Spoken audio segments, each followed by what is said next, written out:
Observation. Jonathan Bartell, Space Agent. Written and narrated by Patty Jansen. Chapter 1. The surface harvester was a huge, imposing chunk of metal that combined high-tech electronics with heavy-duty crunchers, grinding blades and harvesting arms. It rumbled over the concrete, inaudible in the vacuum of the dock, but Vijay could feel it through the soles of his boots. A spear of sunlight slanted into the metal-plated side, showing the blazing logo of LE, Lunar Exploration, and fine moon dust that spilled from the crevices in its caterpillar wheels as the machine lumbered out of the dock onto the lifeless plain. Vijay pressed himself into the black shadow behind the door, where he knew the driver couldn't see him unless he checked his side or rear cameras, and those cameras stayed focused long enough to adjust for the sharp contrast between sunlight and shadow. His heart beat quickly in his throat, and in absence of any other sound, the hissing of his breath through the mask was deafening. He checked his pack. Water, check. Tools, check. Computer, check. Keys, check. Tons of metal passed and passed and passed. He held his breath. Come on, come on. There was the rear of the vehicle. Vijay judged the distance, bent his knees, and, when the harvester was almost out of the dock, jumped. His gloves slapped onto the telescope beam that held the rear scoop.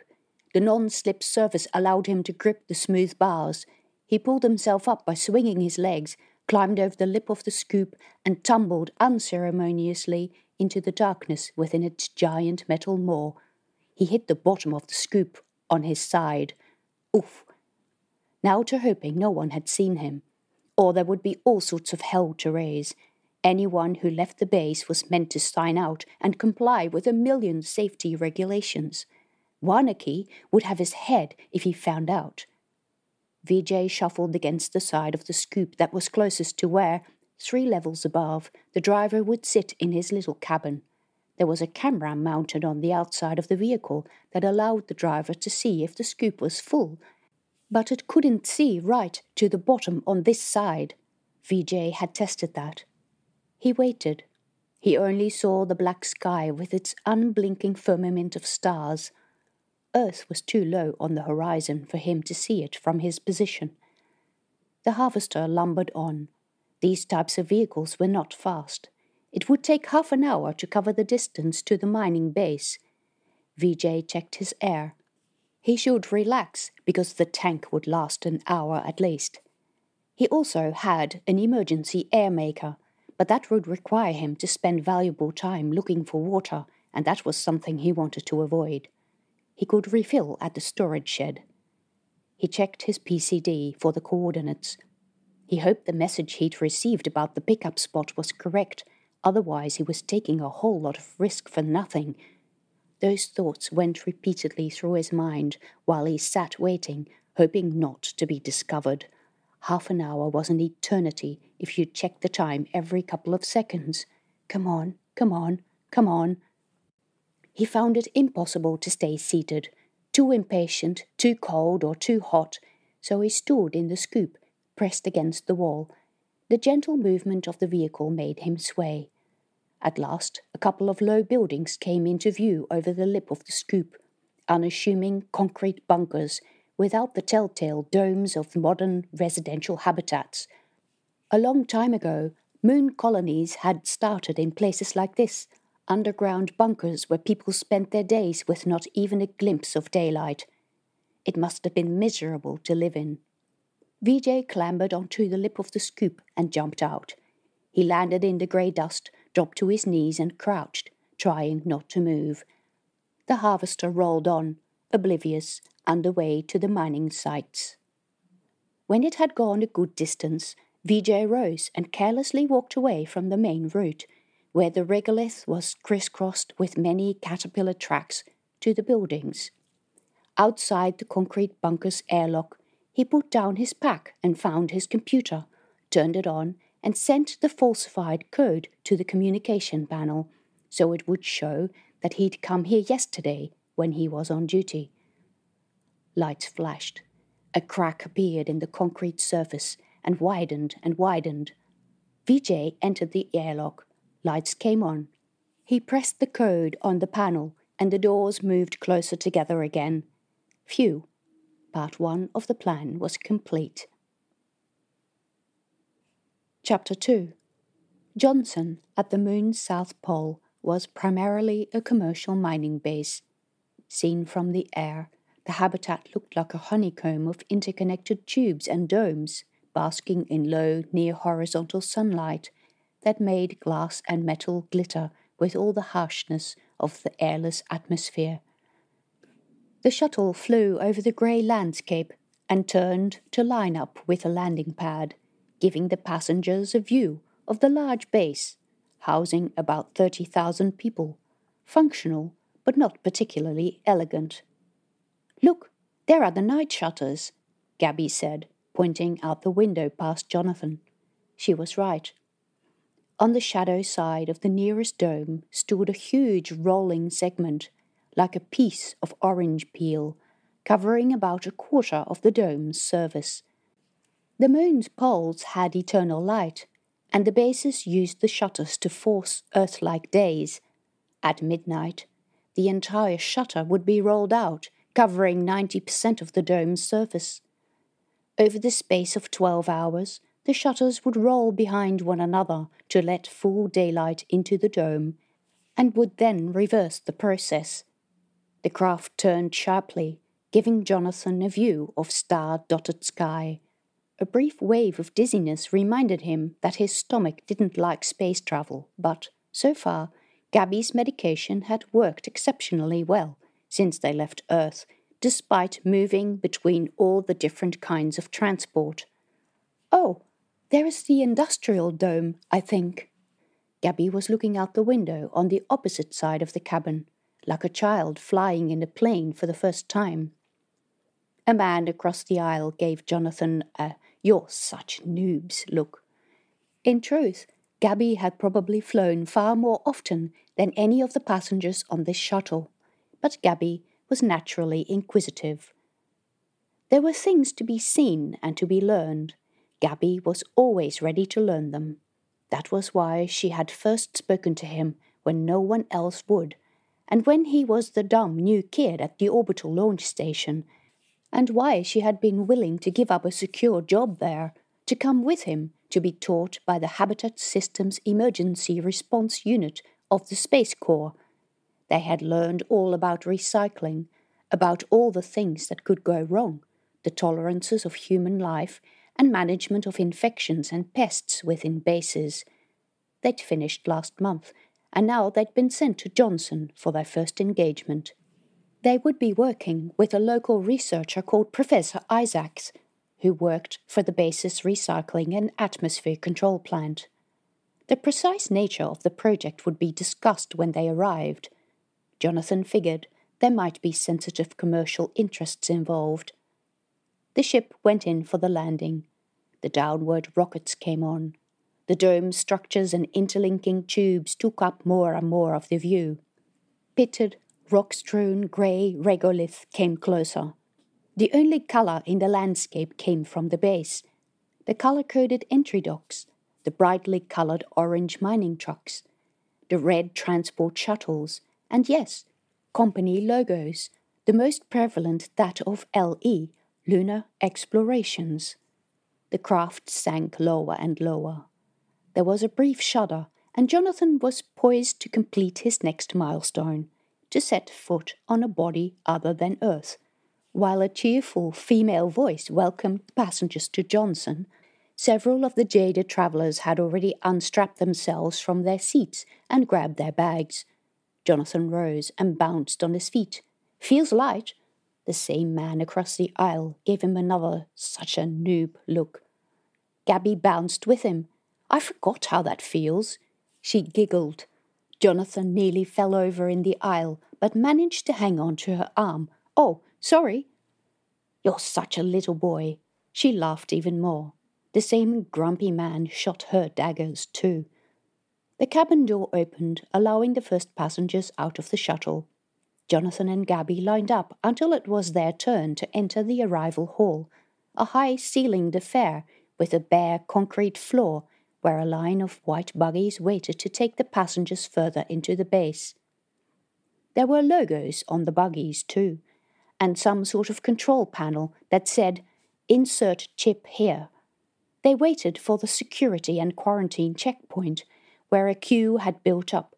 Jonathan knew all about quarantine, having worked in that department at the orbital launch station. Quarantine officers were looked upon by military and commercial staff alike as the cockroaches of the solar system. The job was not very well paid, and most officers only stayed for a short period. However, these men and women in their crisp uniforms seemed to be doing their jobs with unusual enthusiasm. The officers checked the passengers' luggage for organics and recorded the body temperature of all visitors. Jonathan could tell this because he knew the equipment they used.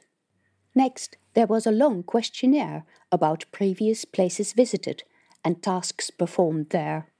Once Jonathan and Gaby had filled it in, quarantine officers asked if they had a special relationship.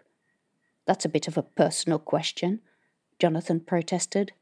"We have to ask because people have the right to have their next of kin present at the interview." "What the hell?" Gaby raised her eyebrows at him. Jonathan said they were colleagues, which resulted in each of them being taken to individual cubicles at the back of the hall. Jonathan's luggage sat on the table in the middle of the tiny room. He had to unpack everything and had to answer the most ridiculous questions. His profession was listed as biologist. Why did the Space Corps need biologists? Well, hadn't they heard of greenhouses and recycling plants?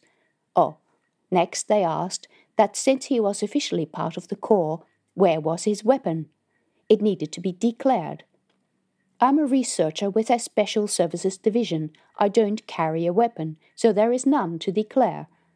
The officer didn't want to believe it, and Jonathan had to unpack his duffel again, and the officer also checked if any other luggage had come in for him that had not been brought into the cubicle.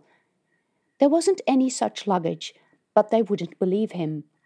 Then one of the officers asked, "Do you agree with the selling off of the orbital launch station to commercial interests?"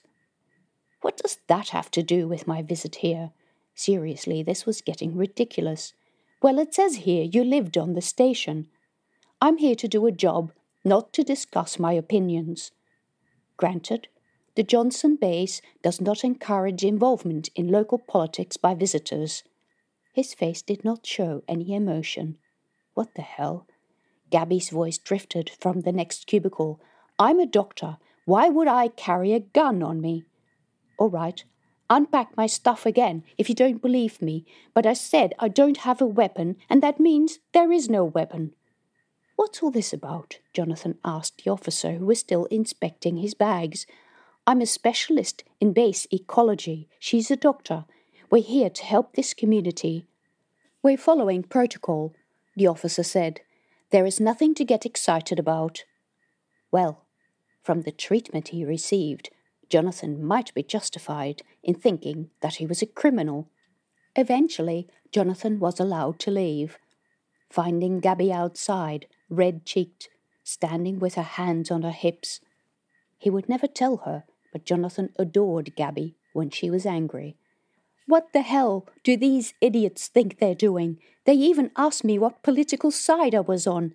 As far as I know, this is a free commercial base. They have no right to—" I know. I don't know why they asked either, but we're in. Let's see if we can find our professor." Chapter 3. Vijay took off his helmet as soon as the airlock had closed. He hated listening to the hissing of his own breath in the claustrophobic space of the helmet, and he needed to conserve air. The old bunker, the original habitat of the old colony, held the heavy trucks used in mining or construction. Now that the giant harvesters had come into service, there were a lot more machines than were needed, and many could possibly be moved off-site, but, As with many non-essential jobs, the Johnson Base Authority hadn't gotten around to organizing this.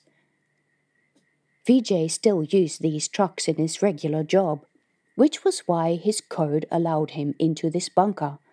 But it was mid-shift, and the few people who still came here every day were at work. The place was quiet as death. The giant, low-ceilinged hall was lit by just a few sparse naked tube lights on the ceiling. The trucks stood parked in rows, close enough together that they cast long dark shadows over the aisles between them. Vijay walked quickly between the rows of trucks, moving in and out of the ink-dark shadows. "Hey you," a male voice said. He whirled around. Nothing. In the echoing stillness, it was hard to hear what direction the voice had come from. Not through an intercom, he thought. What the hell? Nobody was supposed to be here. Hard footsteps sounded on the concrete.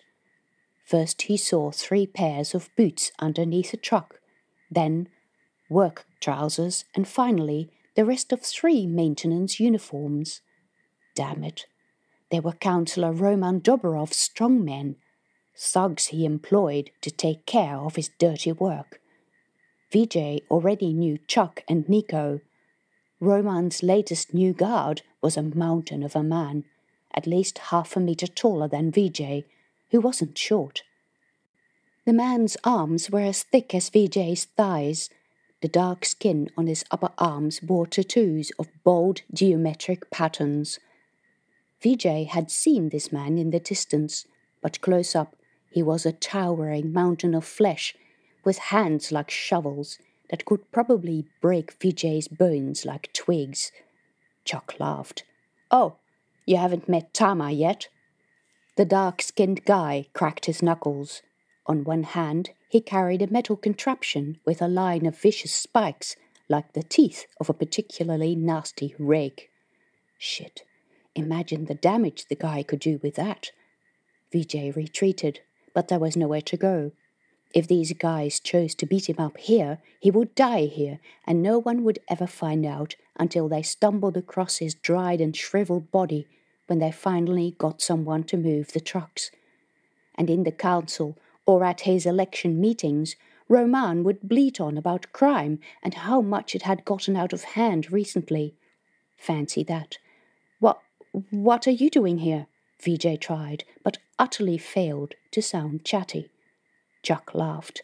Trying to butter me up, huh? I know your type. Coward, weaselly, but inventive as hell. You're going to get one of these trucks to drive to another base, right? You're going to do a runner on us.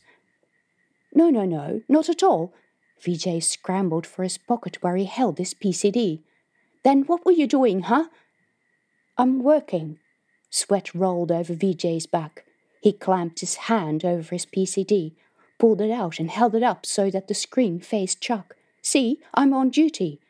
Chuck looked, scrunching up his face. Then he laughed. Working to pay off your loan, I hope? Yes. Money is coming soon, I swear. A drop of sweat ran under Vijay's shirt. He didn't want this man here now. He only had a few hours to work, and he needed the time. When he finished with this job, he would have all the money in the world, and he would pay off this damned loan. Chuck snorted. Like I believe that. You're full of excuses, as always. I don't know what you're doing here, but I don't believe a word you say. I showed you that I'm work... The thug Tama grabbed him from behind. His huge hands clamped around Vijay's upper arms, and he was lifted right off the ground. Ow! Let me go. Look, I'm on duty, and I'm already late. I'll come to you in the next few days and bring your money, I swear. Chuck nodded to Tama, snorting. We'll be looking forward to that, then. Tama let go of Vijay's arms. Vijay fell to the ground, almost lost his balance but recovered, rubbing the sore spots on his upper arms. Chuck laughed. With a confidence he didn't feel, Vijay climbed into the cabin of a nearby harvester. Chuck watched his every move. Vijay pulled the door shut, turned on the engine and activated the life support systems. He waited while the truck powered up. His hands were sweaty on the wheel. This was nuts. Double-crossing Roman was not going to end well. This sleazy bastard of an Akshay had better come up with the agreed money. Vijay had no option. He tried saving up money from his regular pay at the mine, but that accumulated far too slowly. He'd asked to do work for Roman in return for his repayment, but there were not enough hours in the day to work as much as Roman wanted, and the pay was even worse than his regular job at the ore crusher. He tried selling illegal goods, but selling pirated technology to individual people was hard, and on top of that, now the police had his name on file. Wherever he went, bad luck followed. Damn, he was not cut out to be a criminal. He'd just made a really bad choice that he would never again make. In fact, once he was done with this debt, he would never again have anything to do with Roman. The light on the dashboard flashed ready. The cabin was pressurized, the engine compartment at temperature. Vijay took off the brakes, and the truck started moving. The thugs disappeared from view. Chapter 4. Johnson Base's directions were not designed for people who had never been there before. The line of white vehicles slowly got shorter as fellow passengers climbed into the buggies and inserted something in the console, which caused the buggy to drive off. They were open, in-dome vehicles, but there were also ones for hire that were capable of going outside. "Go shopping for the day at Fortescue," one of the ads said. Gaby went to study the console for hiring these things and declared that one needed a resident chip to use the buggy. Since they didn't have one of those, they would have to find other transport. How far was it to where they needed to go? Jonathan and Gaby compared the address they'd been sent by Professor Isaacs with the numbers of the blocks and streets on the map of the settlement and could make no sense of it. Were they even at the right base? They stood in the hall of the spaceport for so long that a station officer came up to them. "Tell me where you want to go." Jonathan showed him the address and said he couldn't find it on the map. "No wonder you can't find that. It's in the E sector," he said. "You're in the A sector now." "Oh, the map didn't say there were different sectors." "You don't have a pass that gives you access to maps?" "No. Were we supposed to get one?" Maybe Professor Isaacs was supposed to have provided those. The officer gave them a temporary code and then pointed them to the railway station, because, as Jonathan could now see on his PCD, there were 5 domes connected by an underground rail loop. He could also check the professor's name and occupation and address, and other information about the base. When they waited on the platform, Gaby admitted that she had never ridden on a train. "Really? Flown in space but never used a train? I used to catch one into town every day." It had been a long time ago, when he was a student and lived with his mother. "Yes, well, I got my training with the Corps. We lived on base, and there was no reason to leave. There were no trains. The base was small, although I hear it's gotten a lot bigger." "Which base was this?" "Valis, Mars." "Did you ever live on Earth?" Jonathan's family had never made that step to join his father and move into space. He suspected his mother hated the idea, and it had been instrumental in his parents' divorce. "Only for a very short time, when I was a baby."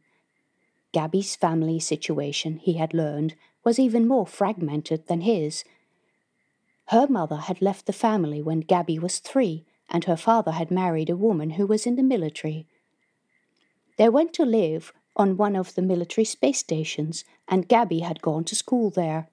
Her father then again divorced and remarried a woman with 2 older sons, who were also in the military. Her father's 3rd wife was a researcher on Mars, and this was where Gaby had grown up and become independent. Her father turned out to be a serial womanizer and had left when she was 14, but by that time she had made a solid family bond with her stepmother and her 2 much older stepbrothers. They didn't live on Mars anymore. Her stepmother had since retired to Earth, and her father now had a high position on one of the secretive military bases in the outer reaches of the system. Gaby was no longer in contact with him, but she would sometimes write or speak to her stepmother and her two stepbrothers.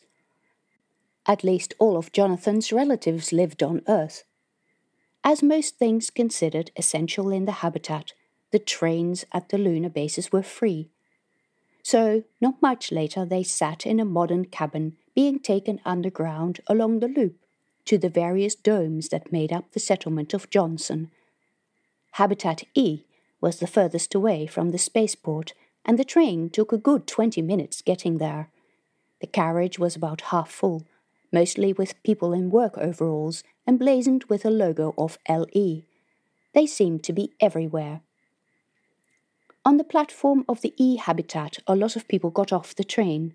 Jonathan and Gaby streamed with the workers through the hall and walked light-footed up the steps. Bounce, bounce, bounce.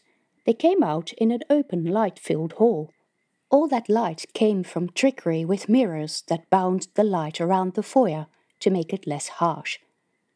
The center of the dome was taken up by a park with a huge lawn with real grass, surrounded by trees.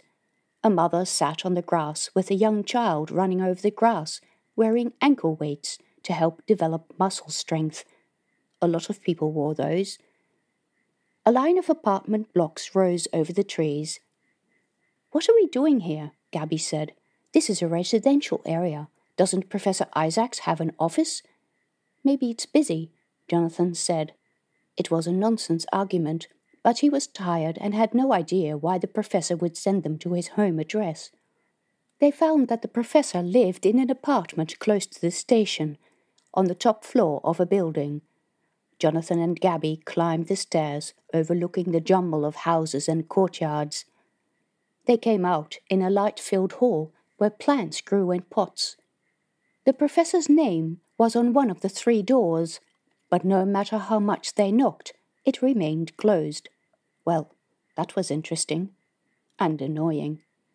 Gaby looked around in the empty hall and sighed. What now? Wait. He was tired of this runaround. She blew out a breath. I can't say I'm impressed with this place. They acted like we were criminals, made me unpack all my stuff twice, and asked me rude and invasive questions. I might have accepted this kind of treatment from a secret military base, but this is only a commercial settlement. No need to tell me. Jonathan had more than once expressed his frustration about the lack of information they had been given about their reason to come here. He asked, "Do you have any idea where Professor Isaacs works?" She didn't. "I've had enough. Let's go and find some accommodation." They didn't need anyone. If no professor had shown up by tomorrow, he'd contact Major Edmondson, the Habitat Systems Emergency Response Unit supervisor, and ask to be assigned to another project. This was ridiculous. Jonathan shouldered his duffel and led the way back down the stairs, back in the direction of the station. A man came up the stairs in the other direction. "You two look lost. Can I help you?" He spoke in a curious accent. Jonathan said, "We're supposed to have met here with Professor Isaacs, but he's not here." "Oh?" The man frowned. "That's odd. I just heard that Professor Isaacs is in the hospital." Jonathan looked at Gaby. She nodded. "Yup, that sounds like our kind of luck." Chapter 5. The truck rumbled over the regolith plain, a landscape leached of colour. Vijay peered into the glare. Sunlight hit the rocky outcrops and boulders side on, casting long, sharp shadows over the regolith. 30 years' worth of passing trucks had made a plethora of tracks, and deep gouges cut by caterpillar tires carved the way. The edge of the crater loomed ahead, sharp grey against the black sky with its unblinking stars. The truck wound up the incline, weaving between boulders that had lain untouched since the crater was formed. The landscape was hostile and ancient. The truck crested the edge of the crater. Through the front view screen, Vijay had a view of the entire crater rim, about 10 kilometers across. This particular crater wasn't very deep, but because the sun was always low, the bottom lay in perpetual darkness. He started the slow descent down the ramp to the crater floor. No atmosphere also meant no breeze, which meant that the crater floor hid under a layer of dust that had accumulated there for millions or billions of years. These types of craters were where Johnson got its water, in the form of ice intermingled with rocks and buried deep under the regolith. Apart from being one of the darkest, it was also one of the coldest places in the solar system, and both those things were why Vijay had made the trek into the crater. Hey, what was that? A couple of posts stood across the track. An orange rope had been strung between them, with a sign attached that Vijay could not read until he had stopped the truck.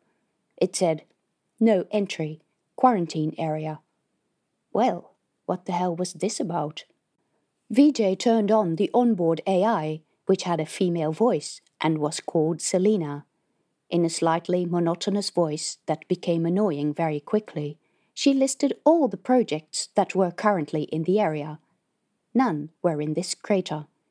He peered at the visual feeds coming in on the truck's screens. He spotted no machinery, no construction, no sign of digging. In fact, no reason for this sign to be here. It was probably old, and workers had forgotten to remove it. So he steered the truck around the roadblock and continued into the crater, now descending quite steeply. From one moment to the next, he plunged into deep darkness. Vijay turned on the lights and connected his computer to the truck's navigation system.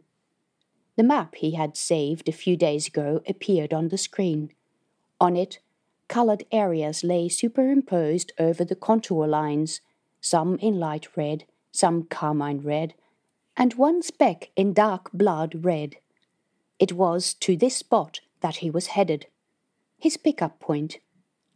Somewhere in the asteroid belt, people worked in the giant stations that crunched asteroids in their search for rare earths used in modern technology.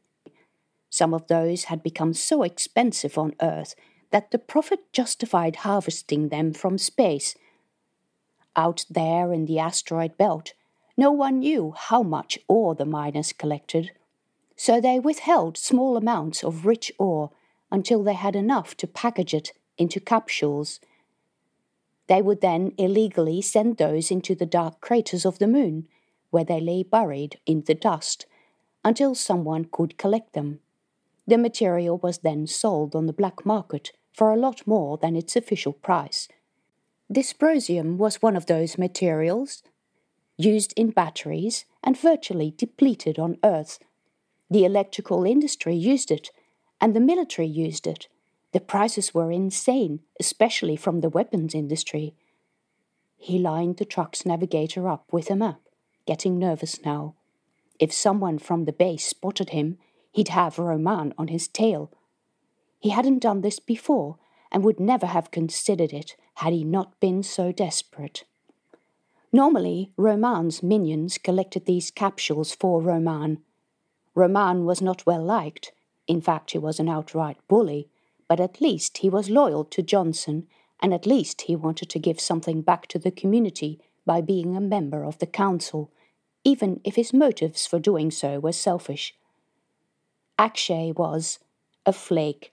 He'd come in for a few months at a time, and you'd never know that he was there. He brought his own people and was paranoid about going into the settlement. Where Roman would strut the streets, Akshay would hide inside. Vijay liked the man even less than he liked Roman, but he paid massively better. No one at Johnson bypassed Roman, but if Vijay did this through Roman, he'd see very little of the money, and that money he needed to send his daughter to school, because good schools in Mumbai were becoming so expensive, and because the girl's mother, why ever had he come close enough to her to get her pregnant, refused to contribute any money herself. He had received a loan over a year ago, and now Roman wanted his money back. And Vijay still didn't have any money, because his mother had needed an operation which had eaten up all his savings. But tell Roman that, and he'd say it was an excuse, and he would come to smash up his apartment, which would cause Vijay only to have to borrow even more money to fix it, because, since housing was free at Johnson, any damage done had to be fixed by the inhabitant. So it was all a giant vicious circle that, for almost 2 years, he had tried to break in legal ways. He only needed to pick up the capsule and contact Akshay, and Akshay would look after the rest. According to Vijay's information, the capsule held 100 kilos of dysprosium. One deal, and he was rich. He'd pay off all his debt in one go.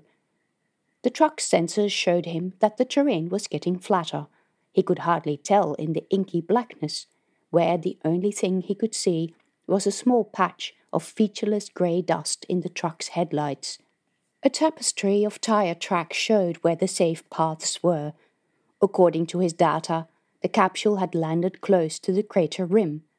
He followed the track for a while, across utterly smooth and flat terrain, until he came to a disturbance in the surface, a small crater, perhaps 15 or 20 meters in diameter. The subsoil showed patches of white, and that meant the disturbance was recent. He'd found his capsule. Time for digging. He put down the truck's feet for stability, extended the scoop arms, and set the machine to work. The hum of the engine made the floor vibrate. The digging was more of a scraping motion, because the truck would easily tip in the low gravity. It was not an easy job. These craters were the dust traps of the universe, where loose material had accumulated since the moon's existence. The stuff was like quicksand. The more the truck dug, the more dust slid down the slope, and the closer the truck came to the crumbling edge of the hole. Little avalanches of the black stuff slid down all around him. He could not risk going into that hole, because the tires would find no traction on it. Vijay reversed the truck a bit and felt the floor of the truck wobble each time the scoop went down. The capsule had fallen in too difficult a location. He was not going to make it. His hands were slippery with sweat. He'd better back out before there was a bigger avalanche, or he'd sink into the dust, truck and all, and aliens would dig him out of the moon dust in 1 billion years' time. He eyed the air supply. Maybe another 5 minutes. At that moment, the scoop hit something. The clang of it reverberated through the truck's body and jarred the floor and walls of the 24-ton mining vehicle. Crap. That had to be the capsule. But he hadn't known he was so close. It must have shifted with his digging, and now he had hit it too hard. He checked the control screen for damage. Finding none, his heart was still thudding loudly. He checked the cameras on the scoop. The telescopic arm scraped away the caked dust. He checked the screen and noticed a shiny metallic surface in the dust. All right, he'd found it. Now to get it out without tipping the truck or damaging it. It still took him close to half an hour to get the capsule free of dirt, since some of it appeared to have melted onto the surface with the heat produced by the collision. He picked the thing up with the robotic arms. It was heavy, even by moon standards. Selena gave the helpful warning, "Weight close to maximum lift capacity." Yes, he knew that. The truck wobbled ominously while he pushed the capsule through the dirt. He opened the cargo door and maneuvered the arms slowly so that they could roll the capsule inside the hold. There. That was done. Now all he needed was to get into the base without anyone finding out about it and contacting Akshay. Easy. Chapter 6. The hospital turned out to be in the B-dome, which meant Jonathan and Gaby had to wait half an hour for the train. It was a bit after midday, local time, and, according to the large sign, in the middle of the mining shift. The only people on the streets were people who didn't work, and not many of those used the train. Jonathan and Gaby waited on the tiny platform where, for a long time, absolutely nothing happened. They sat on the concrete bench against the wall in eerie silence. Every now and then, a train rumbled in the distance, and a waft of stale air would spill out of the tunnel. On the opposite wall, across the rails, a screen alternately displayed the time the next train would come, which never seemed to advance, and general news reports. "Elections for the council will be tight," the screen said, and then it went on to describe the different parties and their policies. Johnson politics, as it turned out, was mostly about local issues. Some people wanted to open the settlement to more commerce. This push was led by a group called the Freedom Party, led by a man called Roman Doberov, who, with his shaven head and tattoos on his bare head and arms, looked more like a tough shift leader than a politician. His pledge read, "Increased commerce is the only way to stave off recession, to stop mine closures and job losses. We are determined to keep Johnson the proudly independent community you have all grown to appreciate." Other parties wanted the council to fix the ongoing issues with the recycling plant. This promise occurred in a couple of election manifestos, but the biggest opposition party seemed to be the New World Party, led by Monica Margolin, who looked more like someone's grandmother than a politician. "That seems like an odd combination of politicians," Jonathan said. Gaby yawned, holding the back of a hand over her mouth. "I'm not sure I care much about politics." Jonathan blew out a breath. "I'm afraid I've seen far too much of it not to care." "What do you mean?" "Because of my mother. I thought she was a teacher."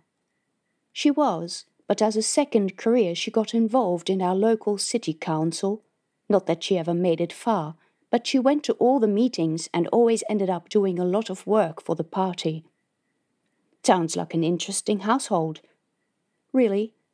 Just when it looked she might be favoured by the party to get on the ballot, there was a big scandal in the council over building permits being given out in exchange for favours or goods. Councillors had home renovations paid for by developers and got expensive holidays. There was a big investigation, and journalists were camped outside our front door, because apparently, as the party secretary, my mother should have known about all of this." "Did she?" Jonathan shrugged. He could see his mother and her frosty expression that she put on whenever he asked something she didn't like. He always felt that she considered him a nuisance. But lately he had realized that it would have been impossible for her not to have known that fishy business was going on in the council. It was just that pointing it out would have been more uncomfortable for her than keeping it hidden until it was too late and she was part of the scandal. He didn't really want to talk about his uncomfortable relationship with his mother, so he made an attempt at a light-hearted remark. "With all these giant mining companies having an interest in Johnson, imagine the amount of schmoozing going on in that council." Gaby snorted. "Yeah." She yawned again. "Protect your health, vote against cut to public services," the screen now said, sponsored by the New World Party. This was followed by an interview with a scientist in a white coat who spoke about the importance of public health labs. As biologist, Jonathan knew better than any how critical base services were. The pillars of closed environment management were the recycling balance and quarantine. But neither of those disciplines were glamorous enough to provide election promise material. Recycling dealt with waste and other unglamorous things that became important fast when things went wrong.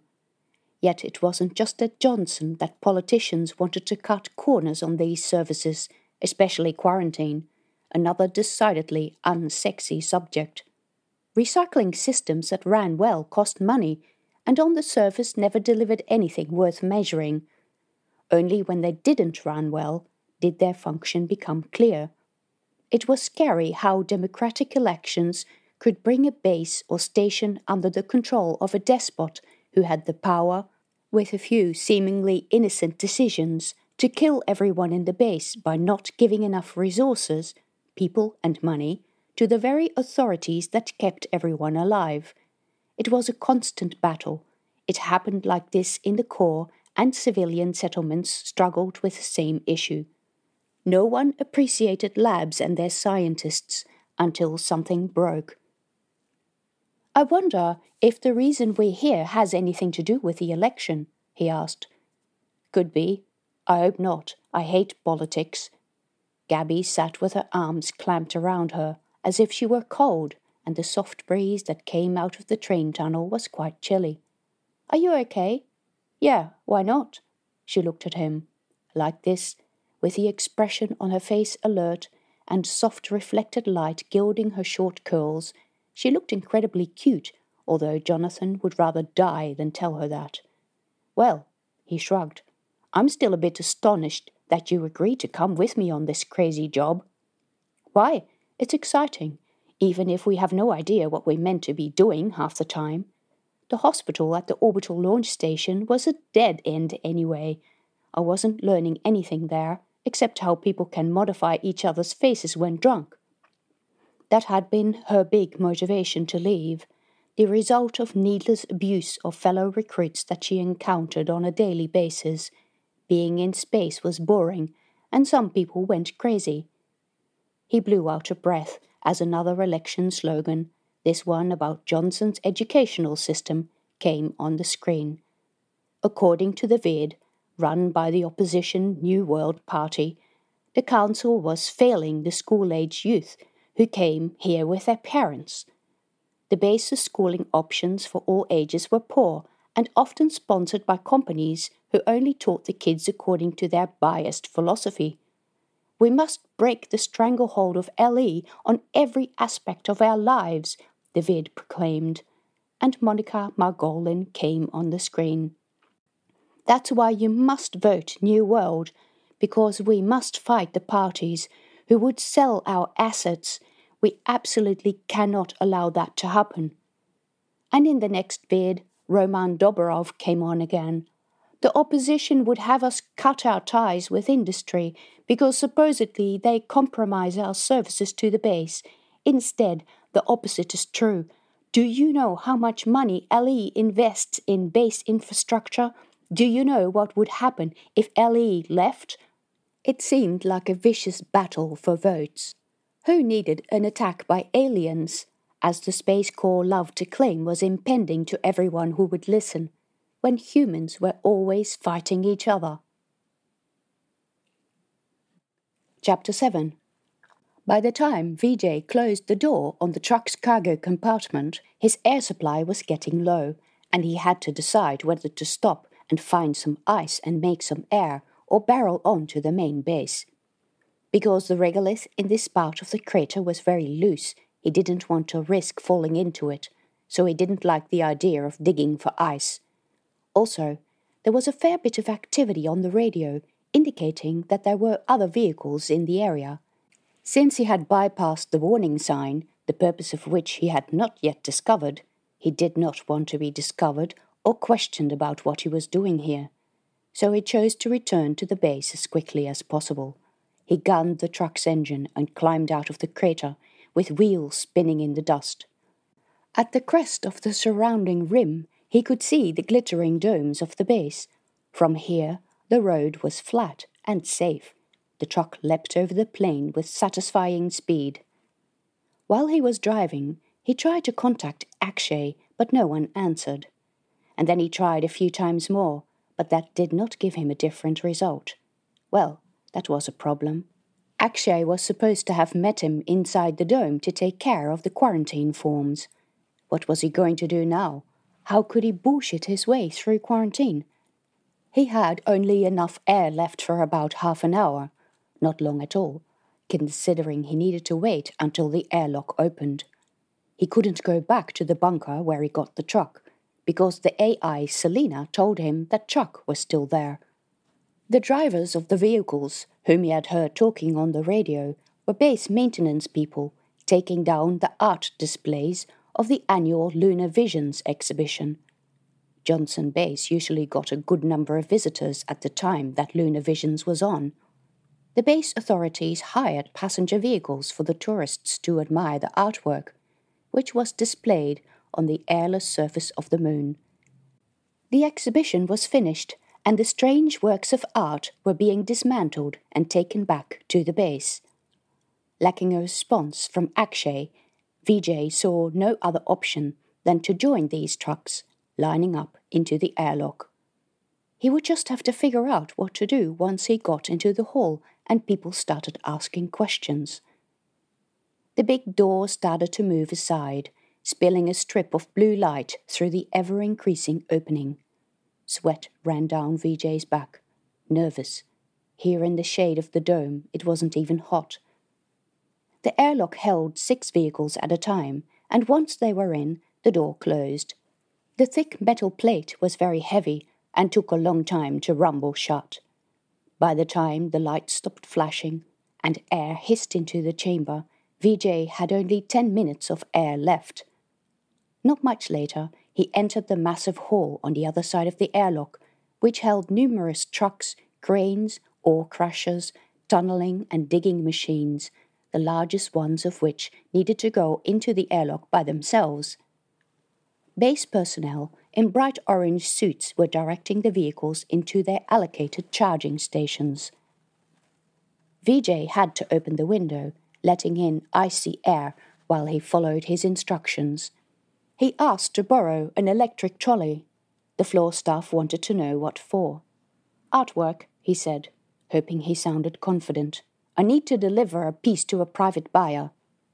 They still opened the hold of his truck and goggled at the dirt-encrusted metal shape inside. The heat produced when the capsule crashed into the crater had melted clumps of dirt onto the surface, making the ensemble look like a barnacle-encrusted rock. "You call that art?" one of the workers scoffed. Vijay grew bold. "It's by an artist called Giuseppe Pellegrini, who is part of the modern reductionist movement." The workers snorted a bit more, but when they scanned the surface, they found no evidence of organics, so he was let through, and the field of the quarantine form on the truck's control panel, that had been empty, now displayed item of household furniture. They even lent him a crane to maneuver the capsule into the transport trolley. The trolley was heavy, but it came with an electric engine. Vijay steered the cart through the corridors of the base. He went into the cargo section on the train, together with couriers and maintenance staff. It was strange how the people around him went about their normal business. They were off to work or returning from shifts. He pulled the hood further over his head when he entered the corridor in his building. If anyone came the other way, they would recognize him. But nobody did, because it was mid-shift, and he managed to take this container inside while pretending to be a delivery man. Once inside, he put the trolley in the middle of the living room. He had better open the capsule, take it apart, and hide the pieces in case Chuck or Roman turned up before Akshay did. He inspected the grooves in the surface for places to wedge or screw the thing open. There appeared to be a lot of dirt stuck in them. His nails didn't shift any of it, so he went to the kitchen and got a knife from the drawer. It was not very sharp, but the blade was thin enough to fit into the groove. When he applied a bit of force, he could scrape out some dust. The groove was quite deep. Vijay scraped and dug, and when he encountered a difficult part, went to the kitchen and got a bigger, sturdier knife. Little piles of dust heaped on the floor. He scraped and hit the heft of his big knife with the smaller knife to dislodge the dust. He dug into the grooves at least as far as his thumb was long, but he still couldn't find any place to open the capsule. He'd have to find a tool to cut the outer hull. Chapter 8. Jonathan and Gaby found the hospital at almost the lowest spot in the B-dome, 1 row back from the central circular park. It was a squat building, 3 floors high, but Gaby, familiar with his hospital, said that most of it was underground. The building seemed modern. Light streamed into the foyer, reflected by mirrors on the roof of the dome. To Jonathan's surprise, the hall was full of people, most of them nurses in uniform, but also doctors in surgical gowns and other people in different uniforms. A woman standing on a table against the back wall was speaking to the crowd. She wore a neat dress in contrast with the uniforms or scrubs worn by the workers. She had short grey hair and looked vaguely familiar. If LE and other mining companies want us to do their work, they're going to have to pay for more nurses and more doctors. But we've asked them about this so often already, and they've shown no sign of helping us out or caring about us. People cheered. She continued, "If they don't give us any assistance with all the work they're sending our way, we're going to stop doing it, and then let's see how quickly they'll come begging at our door." More cheering. Jonathan and Gaby wrestled their way through the crowd. A young man greeted them at the reception desk. "What's going on?" Gaby asked over the noise. "You're not a local, are you?" "No, we've just arrived. What are they protesting about?" "They're not protesting. It's an election speech." Jonathan looked at the woman, now speaking about fair opportunity for everyone. Jonathan had wondered why her face was familiar, and now he knew it. It had stared at him from a screen on a deserted railway platform. She didn't look quite so grandmotherly in the flesh. "Is that Monica Margolin?" "Yes, it is. She is very popular in the hospital, as you can imagine. Anyway, it's just boring politics. Can I help you?" "Yes, we're here for Professor Isaacs," Jonathan said. The receptionist's face turned serious. "Professor Isaacs? Yeah, sure, wait here, I'll call someone." So they waited.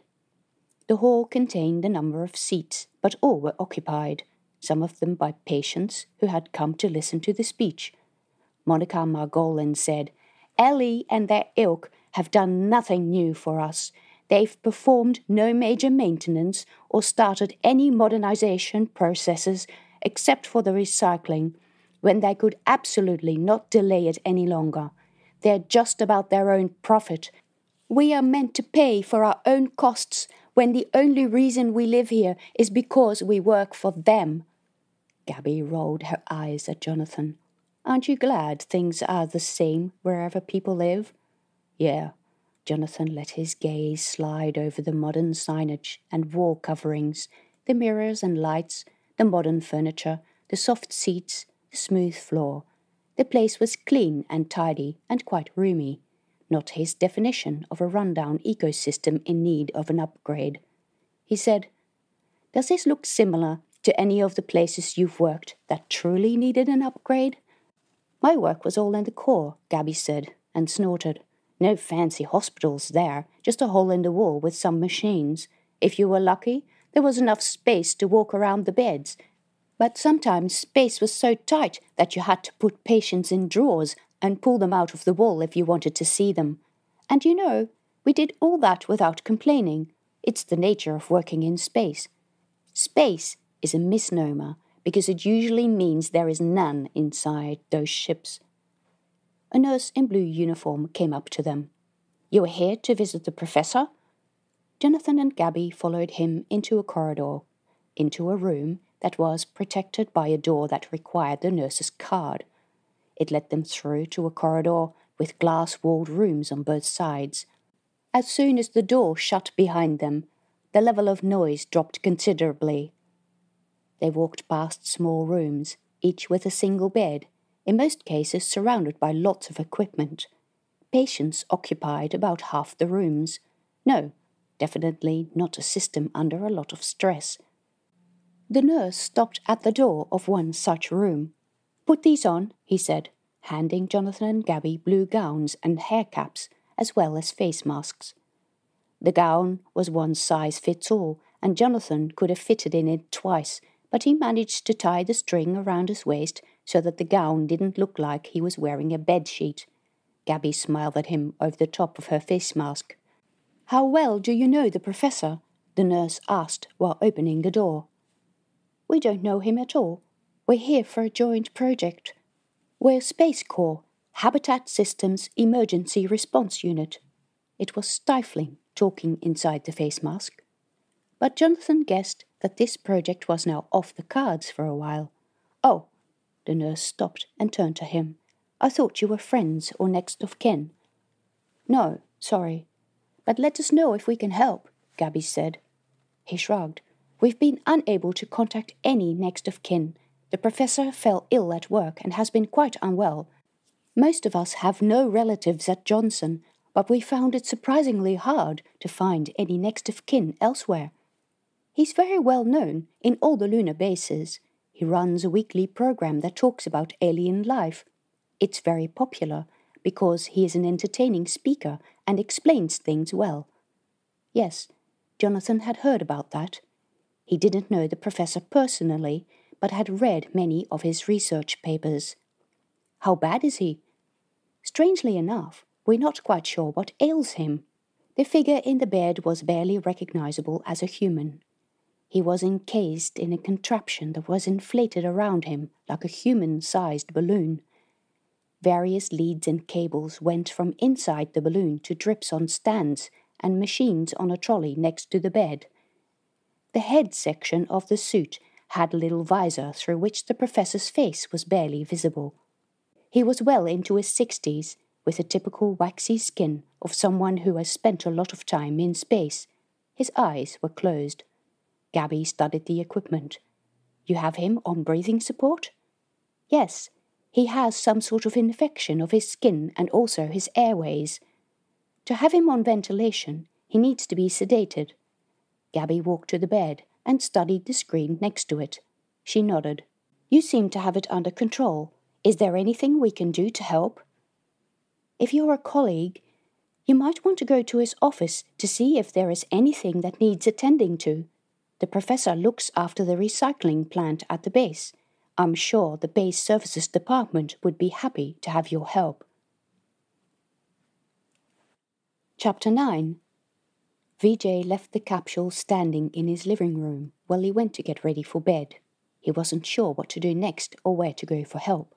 In order to cut through the outer hull, he would need some pretty heavy equipment, and he needed to think about where to borrow it and what excuse to use to remove it from the workshop and drag it all the way from the sea habitat to his apartment, both unseen and unquestioned.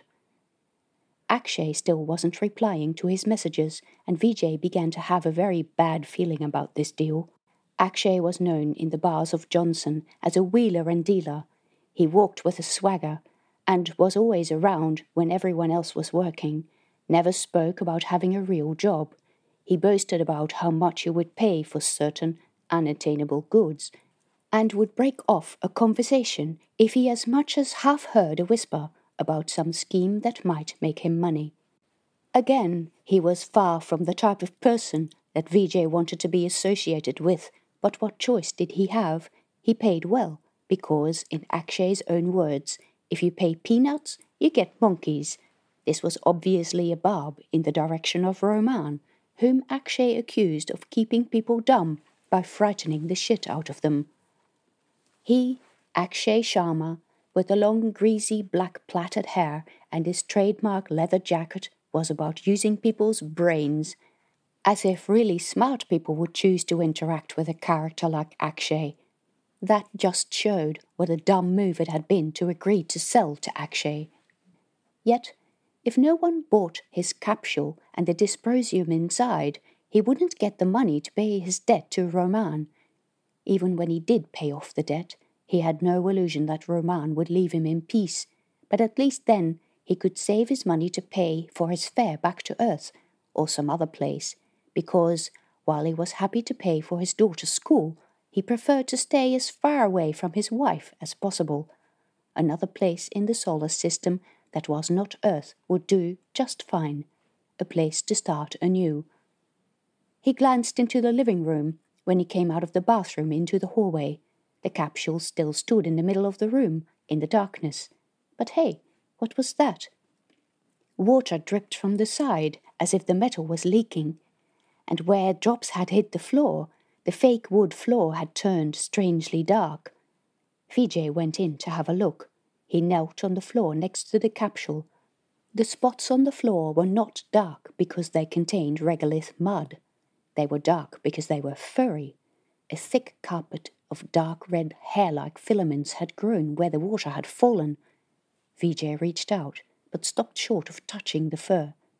Wherever this had come from, it did not look good.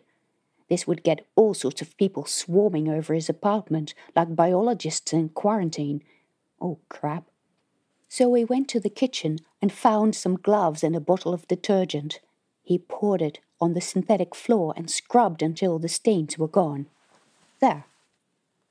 He went back to the kitchen, found an ugly stained plastic tablecloth left by the previous inhabitant of the apartment, and spread it out under the capsule to catch any further leaks.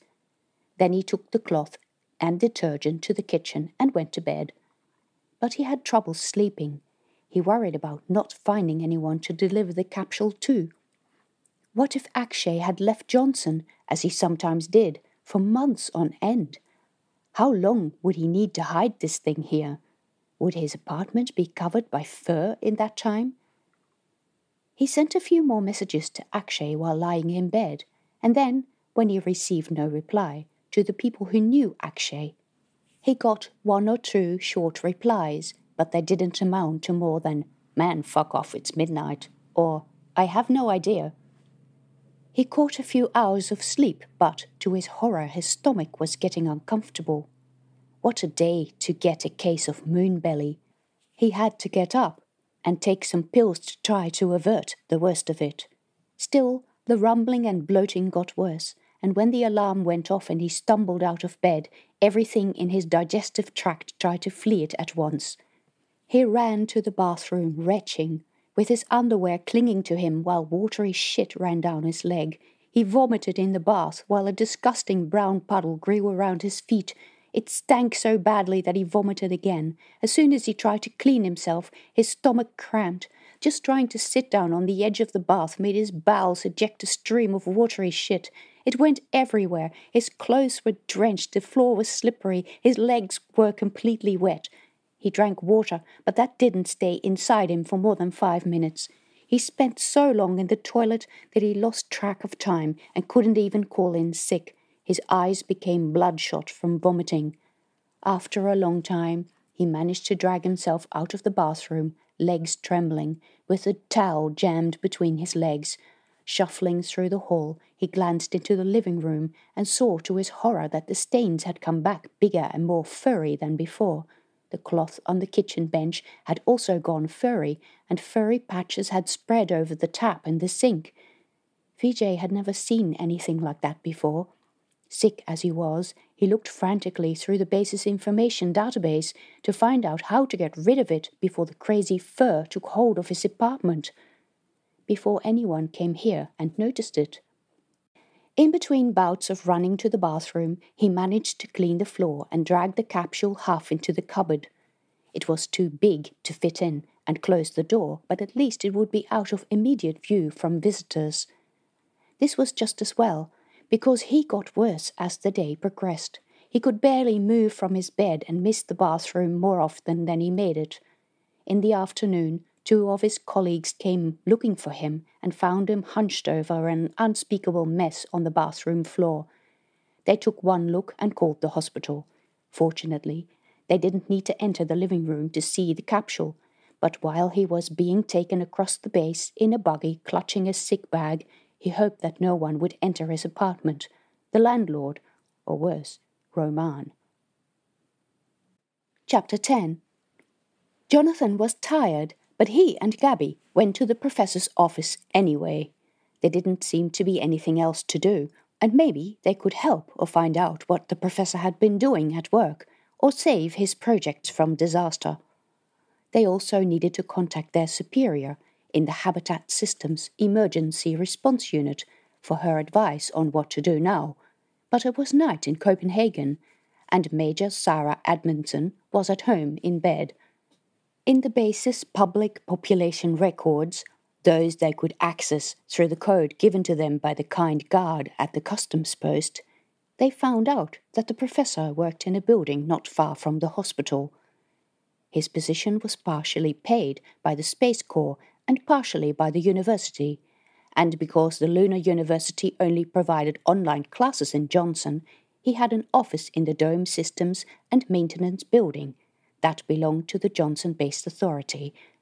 This was also where he taught tech workers in the habitat maintenance plant everything they needed to know about atmosphere control. "And he seriously couldn't tell any of this to us before we turned up?" Jonathan asked. It seemed to be public information. It was annoying how all this stupid bureaucracy got in the way of normal communication. As Jonathan and Gaby had noticed in other places at the base, the recycling atmosphere control plant showed signs of having received a substantial upgrade recently.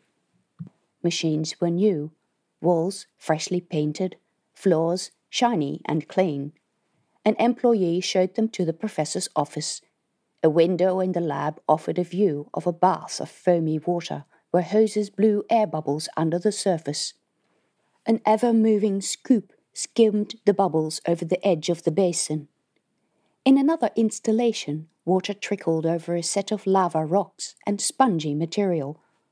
The air inside a recycling unit was very humid, and normally the metal vats would look weathered, but this plant appeared to be brand new, from the shiny vats to the rock beds, without rubbish, balls of hair and fluff, or stains. The computers looked brand new, too. "It's almost as if they did this just for the election," Gaby said, "just to show that everything is working fine." "It would have had to be in a very important election issue. A lot of this equipment doesn't come cheap." "Yeah, they might have been trying to do something about the lunar base's reputation of being places where you get sick." He nodded. Shitsville, that was the name for the large military base, Lunar Base 3, at the moon's equator. The lab itself was tiny and well organized, with testing equipment neatly stowed on shelves along the wall. A little office in the corner was partitioned off with glass. Inside stood a desk. A couple of screens against the back wall showed the recycling plant's operational parameters. Jonathan regarded them with renewed interest. The recycling plant at Johnson used the Corrigan cycle, a new, holistic approach to recycling that was too finely tuned for many of the older plants, but, when run well, cost far less to operate. Interesting. He didn't know that Corrigan cycles could be retroactively fitted to existing systems. Maybe that was part of the reason he was here. They tried it and had trouble, and wanted it fixed before the election. Except he checked the measurement readouts, and couldn't find anything that looked remotely like trouble. The plant was operating fine. The water and air output met the most stringent standards, with capacity left over. "Have a look at this." Gaby stood bent over a desk in the lab, which held a rack containing little sample jars with dark, fluffy stuff inside. "What's that?" Jonathan asked. "No idea. I'm not the biologist." "Ha, smartass." The jars were filled with a vicious-looking, virulent, hairy fungus, like the stuff that will grow in containers left in the back of the fridge, but maroon red. He'd never seen anything like it. The labels on the jars were marked with some notation of location in the messy handwriting of someone trying to write on a label while it was already affixed to the jar. Jonathan had definitely been there and done that. One should write on the label before putting it on the jar, in hindsight. The locations didn't mean anything to him, but he presumed they were taken from various points in the local recycling systems in the dome. One said, cleaning outlet, kitchen, and another, bathroom. One jar stood outside the rack. It said, Unit 12, 376E. Interesting. That sounded like a residential address. Still, no one had turned up. "It's rather strange," Gaby said. "You would think that they'd keep closer watch on the recycling. Would he really do all this by himself with no help? Who's going to look after the plant while the professor is out of action?" "Never mind how long it's going to be for," Jonathan added. "Not to mention that in most places the recycling plant is usually well secured." And security left a fair bit to be desired here. It wasn't until they left the main biolab that they found someone. In an adjacent water testing facility, the young lab assistant could tell them nothing new. The professor had become ill while at work. She had no idea which of the professor's projects were urgent. Jonathan and Gaby looked at the material, but they were tired and hungry and needed to find accommodation for the night, so they went into the commercial section of the base. A mining shift had just ended, judging by the number of people in overalls walking around, buying food, ordering at restaurants, making their way to and from the station to the constant drone of election propaganda. Most people ignored it. Gaby used the resident chip to find a couple of guest houses and was reminded of the election and election promises as soon as she connected it with her PCD, and screens informed her of political slogans. I don't know how people can stand this. It's a bit over the top, I agree. Just a bit. When they arrived at a guest house, an electronic display flashed at them. Remember to vote. Seriously? Gaby rolled her eyes. It's probably triggered by the subjects we discussed. Obviously, but why display this to people who aren't even residents, who have done nothing more political than wonder why the election is so important? Jonathan spread his hands. No idea. I'm not a resident. Booking a room was kind of awkward, because the receptionist assumed they were a couple and wanted one room.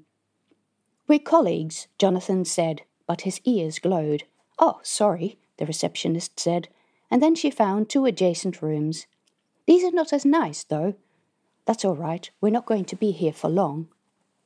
Probably they would be recalled tomorrow, as soon as they could reach Major Edmondson, and they'd be sent to another job, probably also in one of the lunar bases, until Professor Isaacs had recovered. Not as nice was an understatement. The rooms were tiny. The bed took up most of the floor, but there was a tiny desk in the corner, underneath a tall, narrow window that looked out onto a concrete yard with rubbish bins. One had to put one's bag on top of a shelf above the end of the bed, and against the wall, behind which there was a, also tiny, shower cubicle, where you probably couldn't turn on the tap without getting everything inside the cubicle wet.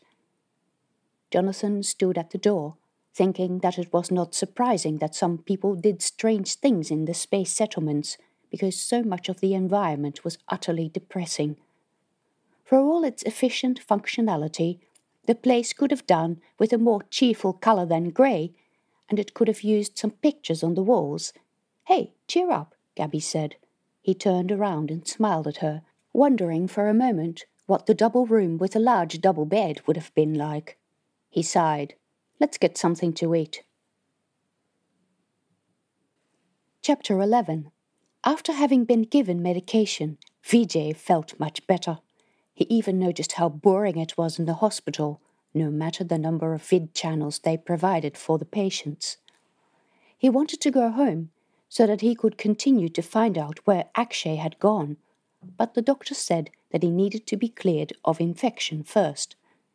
He protested that, last year, a colleague could go home immediately after a bad case of moonbelly, and the terse answer was that they didn't do that anymore, and that infections of the recycling system were not to be joked about. Vijay said a few bad words after hearing that, because he was left with a capsule of dysprosium in his living room that someone would discover, sooner or later. Roman did not have a key to his apartment, but that didn't mean he wouldn't get in. The cleaner could come, and he definitely had a key. If Roman's thugs got in and saw the capsule, Vijay would be dead. If he failed to deliver the capsule to Akshay, he would be dead too. So, while nurses came in to take samples of just about everything while wearing full protective clothing, he watched boring vids. He cared little about buggy races and other sports. He had already seen all the movies from Earth that interested him. News, flick. Cartoons, flick. Kids show, flick. Fashion, flick. Hey, what was that? A grey-haired man stood against the background of a landscape that was clearly on the moon. That was unusual. Vijay thought he already knew about all the shows produced locally. Not that they were worth watching. But no, this was a science show of some sort. Vijay wasn't normally into that sort of thing. and it was a sign of his level of boredom that he watched it anyway. The man was talking in a voice that reminded him of his old teachers. Vijay had never enjoyed being at school, even if he knew that education gave him opportunities. He'd found it boring, like this man droning on. The presence of life requires a fluid, most commonly water, but in places like Titan, we have already seen that it does not need to be water. Life doesn't need a vast quantity of water, and it does not require water always to be present. In the deserts of Australia, we can find frogs that burrow in the sand in cocoons, sheltered from the dry air until it rains, and significant rain events may be decades apart. Our galaxy's bacteria adopt some of the same strategies. They cling to the outside of comets, icy comets, and wait until the water on the surface melts. This happens when the comet comes too close to a body that produces heat, like a star, or when it enters the atmosphere, or when it crashes into something else. Then, when the ice melts, the bacteria multiply like crazy until the ice freezes again or evaporates, or if the comet happens to land on a planet where liquid exists on the surface, the bacteria grow and evolve. Vijay was about to change the channel, but in his mind he saw a carpet of furry brown stuff on the floor of his living room. The grey-haired man continued, "On the moon, our scientists are most concerned with the dust in the craters, especially at the poles. Sunlight never reaches to the bottom of these craters, and ice can and does exist under the regolith crust. We all know about this ice. It is why we have been able to settle on the moon without the need to ship in water. Much of this ice is billions of years old and has been brought in when comets crashed into the moon's surface. But getting back to Yolanda's question about the restrictions we've placed on certain craters, I understand you drive a mining truck, Yolanda, and you will have seen the barriers across the roads that lead into those craters. This concerns craters where we have not yet been able to test the purity and safety of the water and levels of organic contamination, or where, in the past, we have mined water that has led to health issues in the settlement. I'm sure everyone is unpleasantly familiar with moon belly. For a long time, we have blamed it on poor hygiene in the collection and recycling process. A major upgrade of the recycling systems was completed at Johnson. While everyone will have noticed the improvement in the taste of the water, and we have seen a reduction in the occurrence of illness, we have not eradicated it completely. Exobacteria exist on Mars, and they exist on the moon, although they are mostly dormant in the way I described. We joke about moon belly, but the fact is, we have brought a lot of ideal environments to the moon for microorganisms to multiply. There is no evidence that they cause anything more severe than upset stomachs, but we don't know about any of the long-term effects of exposure. We like to be sure. We like the bases to be clean. We only bring in water from craters that we have tested and where we've had no problems. Most of the craters that are closed for access we simply haven't tested. A few have been found to be contaminated." Vijay's vision blurred. His heart was thudding. All he could see was the heaps of regolith he'd spread on the floor of his apartment while trying, and failing, to prise open the capsule's casing. That and the condensation that had run off the sides, the red-brown fur growing on his floor, and the cloth he'd used to clean it up, and his sink, on the kitchen bench, on his clothes, his hands, his face. He grabbed his PCD from the bedside cabinet and searched for Professor Isaacs. Chapter 12. Jonathan and Gaby went down to the ground floor outside the guest house. In the warm glow of streetlights, people sat at dining areas that gave the impression of being in a street outdoors, although of course nothing was truly outdoors in the dome. But there were plants, small trees even, and a lawn with children's play equipment.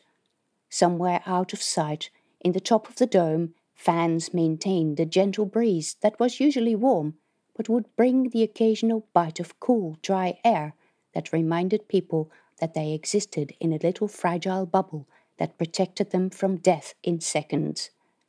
In the street, they found a restaurant that promised true Italian food. Given that the moon bases had such a terrible reputation for food quality, the choice of meals was surprisingly good and the smell was heavenly. "Well," Gaby said, once they were seated at a table, "our first job is turning out to be a bit of an enigma. Let's hope Major Edmondson replies quickly about what they want us to do. She'll probably send us somewhere else, and that's a pity, because I wouldn't mind studying those hairy organisms in the professor's room.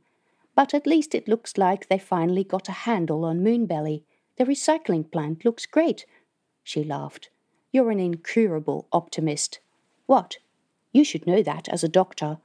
You change procedures, you eliminate cross-contamination, and the problem goes away. Only if people stick to the script and follow procedures." That was true. A young waitress came to deliver food to the table. She was a pretty girl of African descent who looked no older than 12, but when she was gone, Gaby reminded him that low gravity delayed puberty and caused people to look younger than they were. Jonathan got curious and, when she came back, asked how long she had lived here. "Why, I've lived here all my life," the waitress said. Her name tag said Miriam.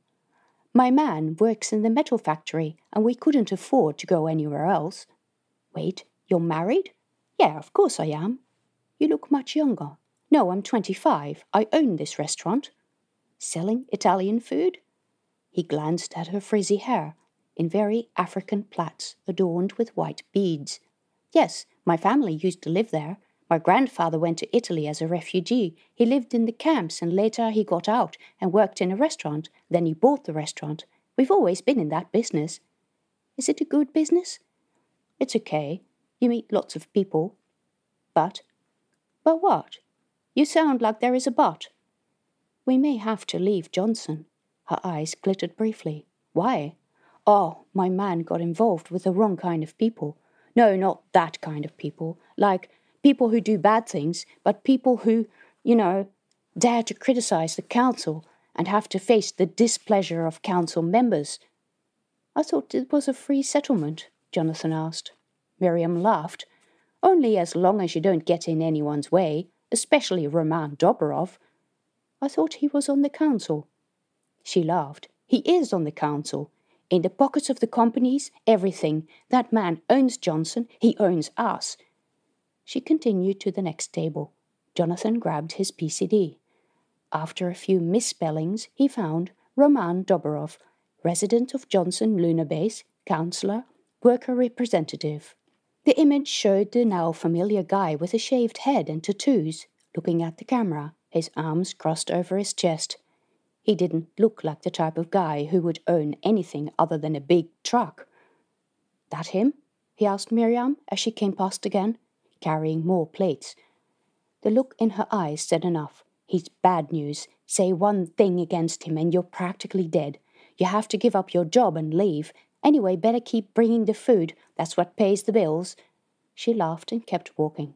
Jonathan met Gaby's eyes. He said, "I think her situation is worse than she makes out. Isn't it sad and disturbing that wherever you put a group of people together and isolate them, in at least half the cases, some form of abuse will occur?" Gaby nodded. "That's what I was trying to get through to you when we were still at the orbital launch station. I know, I'm just a bit slow to see this sometimes. No, you're trusting. You have a good heart, like most people in the street. It's only when people come into contact with people who subvert the trusting, friendly norm that a group engages in damaging behavior. Unfortunately, that becomes more common the more isolated the group is. No one talks about it much in med school, but it's a serious problem in space communities." "Okay, Doc. Thanks for the psychology lesson." Gaby laughed aloud, a wonderful sound that Jonathan heard all too rarely.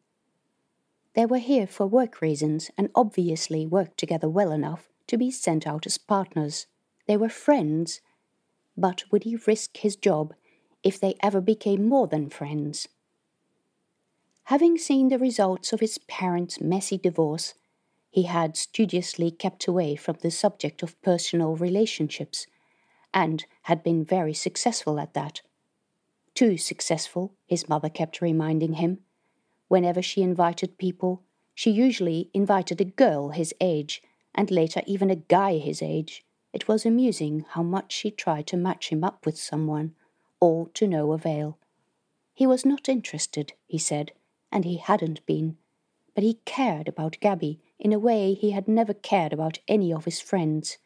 She was smart and physically much tougher than he was, but she was also vulnerable because of all the things she had seen and experienced while working as an emergency doctor.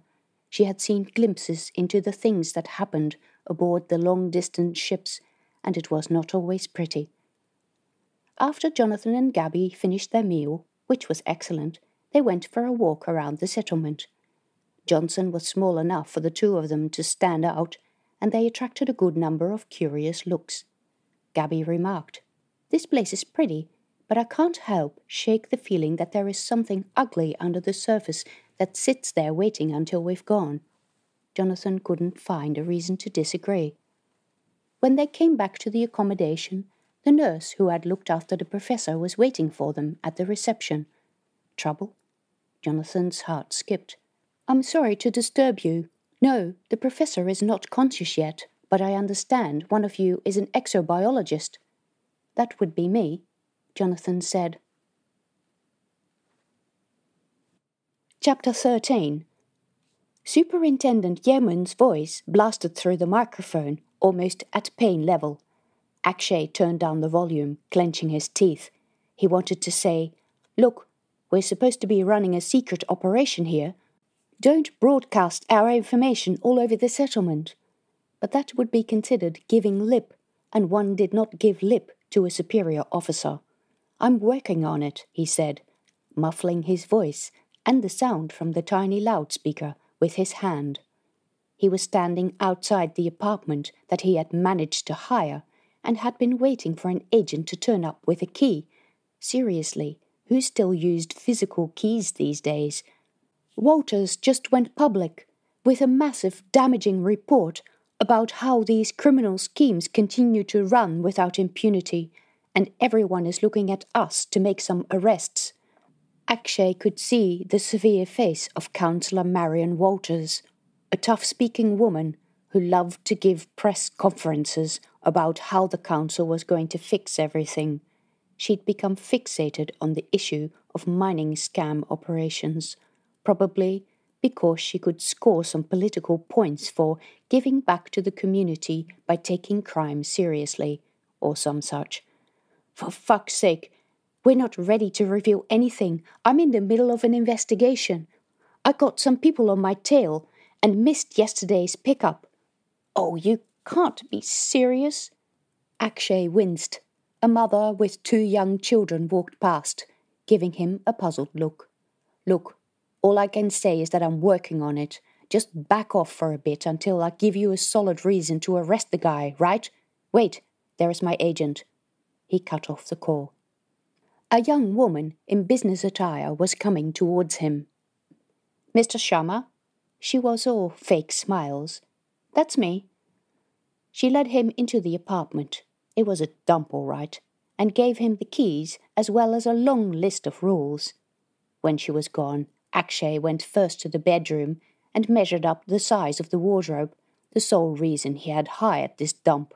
Yeah, it would fit, except the clothes rack would get in the way. He opened his bag, took out an electronic screwdriver, and with lots of zip, zip, undid the screws that tied both ends of the rack to the wall. So much for the silly apartment rules. If that agent caused trouble, Yeoman would flash his authorization at her. With that done, Akshay went into the bathroom. He tied his hair into a bun and covered it with a fluffy knitted beanie. He took off his shirt and jacket and replaced it with a white top with 2 kittens printed on the front and a fluffy pink jumper. He replaced his sturdy black pants with black leggings and fake fur-lined boots. He replaced his gold stud earrings with big hoops with glittering stones. He powdered his face to make his skin look lighter. There, that made a convincing man-girl. Police disguises, ahoy! Now to find this poor sod who had fallen for his offer of a higher price. Chapter 14. On the way to the hospital, the nurse explained to Jonathan and Gaby that, before he had fallen ill, Professor Isaacs had visited a patient in the hospital. The hospital staff had discovered a recording of this discussion in the hospital security log. It's an interesting situation, the nurse said. It may give some clues about what happened to the professor. Is there any improvement in the professor's condition? So far, no. She led Jonathan and Gaby into a small room on the ground floor where they watched the relevant parts of the recording. The patient was called Vijay Singh. He was perhaps in his late 30s, allowing for the fact that people in space tended to look younger than they were. In the recording, he told the professor about his debts and about a space capsule he had collected from a crater and brought into his room because the person he was supposed to deliver it to was not answering his messages. This person was called Akshay Sharma. Jonathan stopped the recording to check the details of this person. The Johnson population database contained very little information about him. The photo attached to his name showed a lanky guy with medium dark skin, not as dark as Vijay's, and long glossy black hair, which he wore in little plaits that reached past his shoulder. He wore a leather jacket and held his hands in his pockets. His occupation was listed as unknown, and he was listed as a temporary resident of Johnson. Jonathan continued the recording. When Akshay proved unreachable, Vijay had tried to open the capsule because he wanted to hide the contents, but there was moon dust stuck in the grooves of the surface. He had tried to get it out so that he could open the capsule, and the next thing there was this red stuff growing over the floor in his apartment. Gaby spread her hands. I can't believe this. The guy has imported an organism that's obviously a concern for disease, and what does he do? Mops the floor and hides the thing in the cupboard. How much more stupid can you get? On the recording, the professor mentioned that some craters were closed on his orders because of the contamination he had discovered, and wanted to investigate before allowing ice mining for drinking water. He asked Vijay whether he hadn't noticed the sign across the road. Vijay said he had seen them, but had assumed that they were about safety. Yes, he admitted that the sign said quarantine. Seriously, Gaby said, rolling her eyes. That guy is a walking disaster area. Went into a restricted area, and even when he saw the fungus, didn't think to warn anyone, and when he got sick, instead of telling someone, he went and cleaned off the growth twice and then hid the thing in the cupboard, for crying out loud. Jonathan got a terrible feeling. You know that stuff we saw in the professor's lab? You think that could be it? Gaby gave him a horrified look. Oh shit, you're kidding. I wouldn't mind seeing this patient, Jonathan said to the nurse. Oh, he recovered, so we sent him home. You what? Gaby's face, which the nurse couldn't see because Gaby stood behind her, reflected his feelings. Crap and holy crap. Then I need to know where he lives, immediately. The nurse gave him a wide-eyed look, but found the address. It had to be midnight local time. Jonathan and Gaby were both tired, but they went back to the E sector after a quick trip past the hotel and their untouched beds to get their protective gear. It was again mid-shift, and the station was quiet as death, except for the never-ending election propaganda. On the screen on the platform, Roman Dobrov kept reminding people that industry was the lifeblood of Johnson. Monica Margolin kept harping on about base services, on and on and on.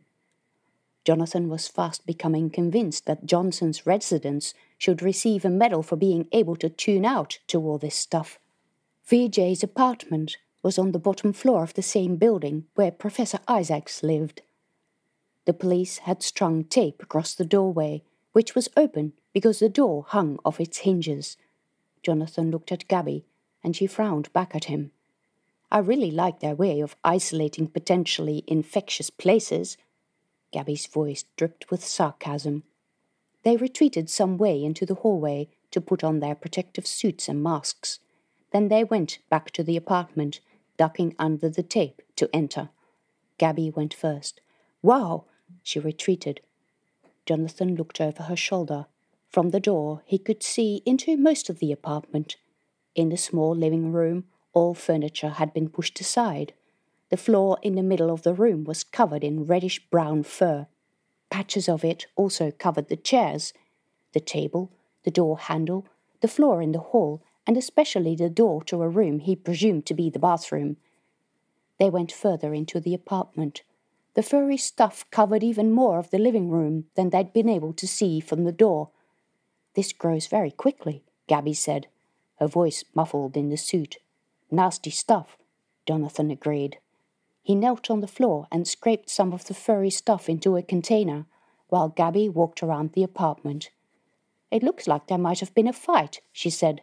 "Look, the chair has been smashed and there is broken glass behind the couch. Maybe it's from whoever smashed in the door. I hope the police wore protective suits when they came in here." What's the bet they didn't? Damn, that was a worry. The potential infection sources were exploding all over the settlement. "Where is this pod thing that Vijay was talking about?" Jonathan said. They looked around the apartment but couldn't see anything that fitted this description. The door to a cupboard in the living room stood open, but inside there were only household things like a broom, vacuum cleaner, and some buckets. However, there were some scrape marks on the floor where clearly something heavy had been moved. "Oh, crap," Jonathan said. "That's awesome," Gaby said. "Really, really awesome." They had no idea who could have taken the capsule and where, but at the least they had samples of the infection. They stripped off their gear in the hall, wrapped it in disposable disinfectant bags, and dumped the lot on a general use trolley that they found in the hall of the building. They went back to the biolab, pushing the trolley. At the recycling plant, a young lab assistant took care of the gear that needed to be disinfected, and the tanks topped up. Then she showed them to the microscopes. Jonathan also took the tubes from the bench, noticing that the growth had filled up more of the tubes. Now he also noticed that, sure enough, the address on the label matched that of Vijay's apartment. Under the microscope, the tendrils of the red-brown fur were simple undivided cells, fungus-like in appearance. The color appeared only in the outer cell wall, which was thicker than usual. The content of each cell was unusually uniform, except for a nodule at the base, where it attached to the substrate, where the cell nucleus appeared to be located. Jonathan had studied the bacteria that were first found on Mars and the organisms that had been discovered on Europa, and this organism showed some similarities. He said, his voice muffled by the face mask, "It appears that we've discovered life on the moon. Life that appeared to have spread through the habitat." Chapter 15. Akshay considered that, for once, things had gone his way. He had managed to find the guy's apartment, break in without much trouble when it turned out that he wasn't home, find the capsule, didn't even need to pay for it because there was no one to take his money, and even found a handy trolley to transport it. Man, the place stank and was filthy, and he had no idea where this poor sod was, but he had the loot. He told Yemen to get him off his back, said he had the thing in his apartment. He changed out of the silly outfit and had gone to the docks to arrange a truck and a driver to take the evidence to Fortescue. The guys were reluctant to rent out vehicles without payment, but Akshay flashed his lunar police badge, and then they had to comply. With that done, he went to get a meal. It had been a while since he had eaten, and his stomach was protesting rather loudly at being empty. It was late afternoon, and restaurants in the E sector were just opening up. It wasn't busy yet, so he could get a table in his favorite vegetarian restaurant, still replying to Yemen's messages. Damn, why was the man so impatient? He'd already said he'd leave as soon as he could. Getting this contraption from one apartment to another in the same sector was easy, but getting it on the train was a whole other level of complexity. "No, not tomorrow, today," Yemen replied in big, shouty capitals. Well, damn. Akshay liked to visit the bars at night to keep his pulse on the ever-thriving underbelly of Johnson. He hated that mug of a Dobrov, and he was still looking for the man to make a mistake so that the police could drive the sword of justice into the heart of his foul, scheming extortion business. Now it looked like the man might win the election again, and he would really like to get moving on this issue, but Yemen was preoccupied with his own politics, namely staying on the good side of the United Lunar Council. He ate quickly and went back to the dingy apartment to collect the loot. Whoa, that thing looked more disgusting every time he laid eyes on it. One would think that being out in the vacuum of space got rid of dirt. It even looked like there was stuff growing on the outside of the container. No time to clean it. He wrapped the capsule on the trolley with a bedsheet and left the apartment. By now it was end of shift and no longer quiet in the streets or the station. In the few minutes it took to wrestle the trolley into the lift down to the platform, at least 3 trains arrived, each disgorging a mass of passengers. People pushed and jostled him, and a guard refused to allow him onto a train, saying there was no room and it was unsafe to transport a big thing like that during peak hour. Akshay waited and got onto the next train to the Sea Dome, where he found his truck and driver and managed to deliver his loot. Phew, it was out of his hands. Let Yemen deal with it when it got to main base. He was done with it, had sent all the pictures and evidence, and now he could get on with other jobs. He was in the train on the way back when his arms started getting itchy. Boy, it was so hot in this stuffy cabin. He shouldn't have worn that long-sleeved shirt. He took off his jacket and pushed the sleeves up. The skin underneath was red, with little circles of raised bumps. Well, what the hell? He pulled his sleeves down again, doing his best and failing not to scratch. The itching was insane. He'd better go to the apartment and have a good shower. By the time he got off the train, his face was starting to feel hot. The sweat was pouring down his face to the extent that people were giving him strange looks. The apartment was quite a distance from the station. It was already quite dark. Many people had come home from their shifts, and the smell of cooking filled the streets. It made him feel ill. "Hey, you!" Akshay had heard someone calling a little while ago, but had not paid it any attention because he knew no one here. But now there was no one else in the street. He turned around. In the street behind him stood a tall man with dark hair. His arms were as thick as Akshay's thighs. Oh, damn, romance thugs. Correction, he knew people in Johnson, just not anyone he wanted to talk to. "What are you doing here?" the thug asked. His name was Tama Taylor, and he had a criminal record as long as he was tall, and, being an undercover cop, Akshay was not armed. Damn it. Akshay put his hands casually in his pockets. His arms itched like crazy, and his shirt felt clammy with sweat. "Nervous, eh?" Tama asked. "Does that mean you got something to hide?" "I'm not very well," Akshay said, and that was not a lie. He was rapidly deteriorating, and would have to find a doctor today rather than tomorrow, as he had first thought. "Nonsense," Tama said. "You weren't too sick to undermine our council." "I have no idea what you're talking about. So, this is not you?" He held up a PCD with security footage showing Akshay getting on the train with the trolley. "I can't see what that has to do with anything." From the corner of his eyes, Akshay noticed someone behind him. "What's under that sheet?" Tama asked. "Look, man, whatever you're thinking, I have no idea. I mind my business and you mind yours, all right? Tama lifted his chin, signalling to someone. Akshay ducked, but was not alert enough to escape the grasp of the man behind him. The thug grabbed Akshay by the back of his jacket and hauled him up. As this happened, for some inexplicable reason, it was as if Akshay's stomach turned inside out. A mass of spray of vomit exploded from his mouth. It went everywhere, over himself, over the thug's arms, in Tama's face, and over the pavement in the surrounding area. The thug yelled and let go of Akshay's jacket. Akshay ran. He had to cover his mouth with his hand and clamp his jaws to stop another bout of vomiting. It went up his nose instead. He coughed and retched and kept running. He reached the apartment, scrambled for the key, letting himself in with trembling hands. He stepped into the hall and locked the door behind him. Phew. Safe. Chapter 16. Jonathan and Gaby were researchers working for the Space Corps on loan to Johnson.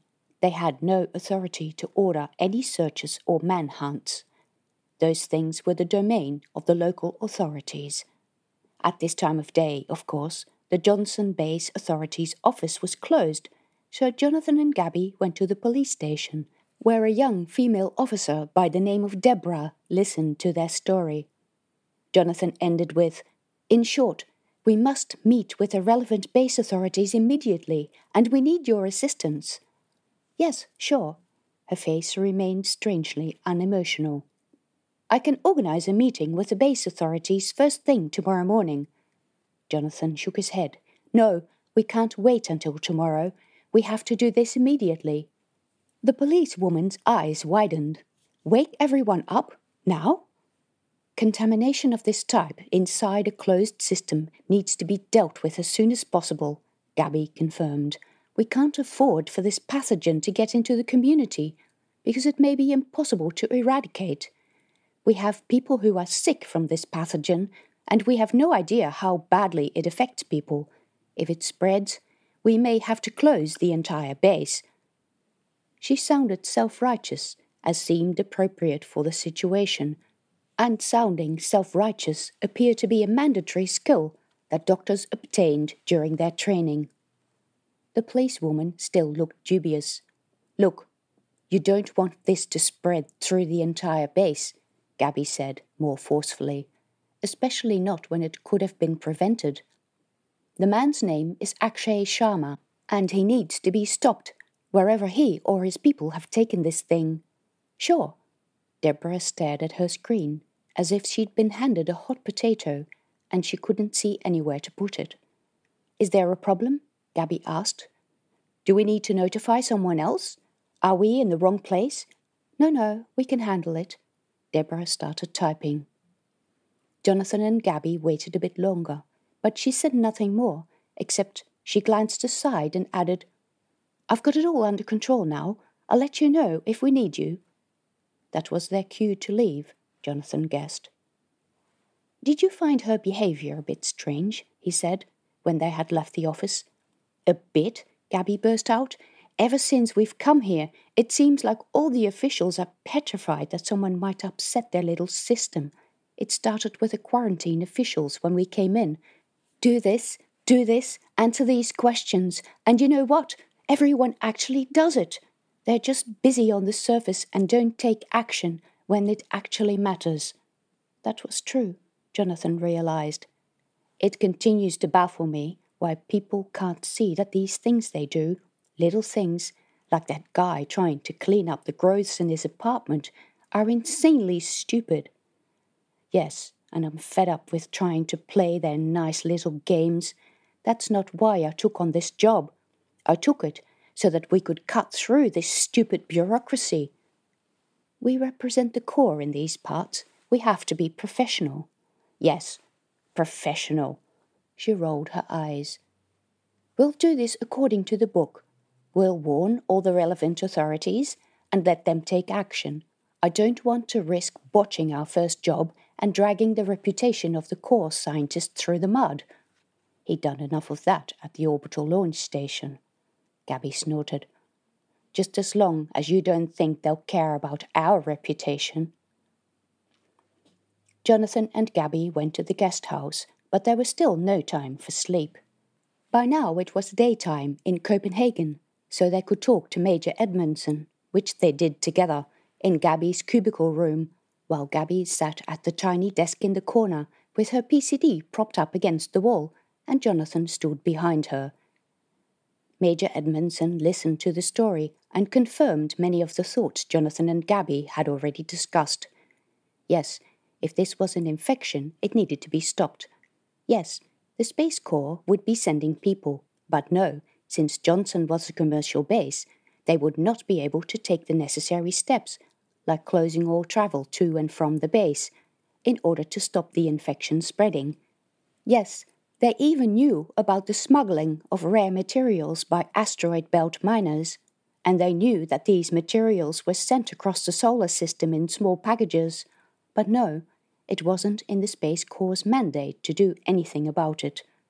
"But they're spreading infections with these things," Jonathan protested. This was not going as he hoped. "We protect human settlements against threats from outside the solar system," Major Edmondson reminded him, and this was the official Corps line. Jonathan had to force himself not to roll his eyes at that. It never ceased to amaze him how many people in the Corps staunchly believed in claims about this approaching alien threat that, according to all astronomers he had spoken to, were tenuous at best. The more outspoken critics would say that the threat was completely fabricated by the Corps in order to justify spending on human expansion into the outer system, and this, almost everyone agreed, was not necessarily a bad thing. And so the alien threat persisted. Major Edmondson continued, "Also, Bartell, please note that we don't officially support or discourage anyone's political agenda." "I have not been involved with anyone's political agenda. No, this is just a reminder.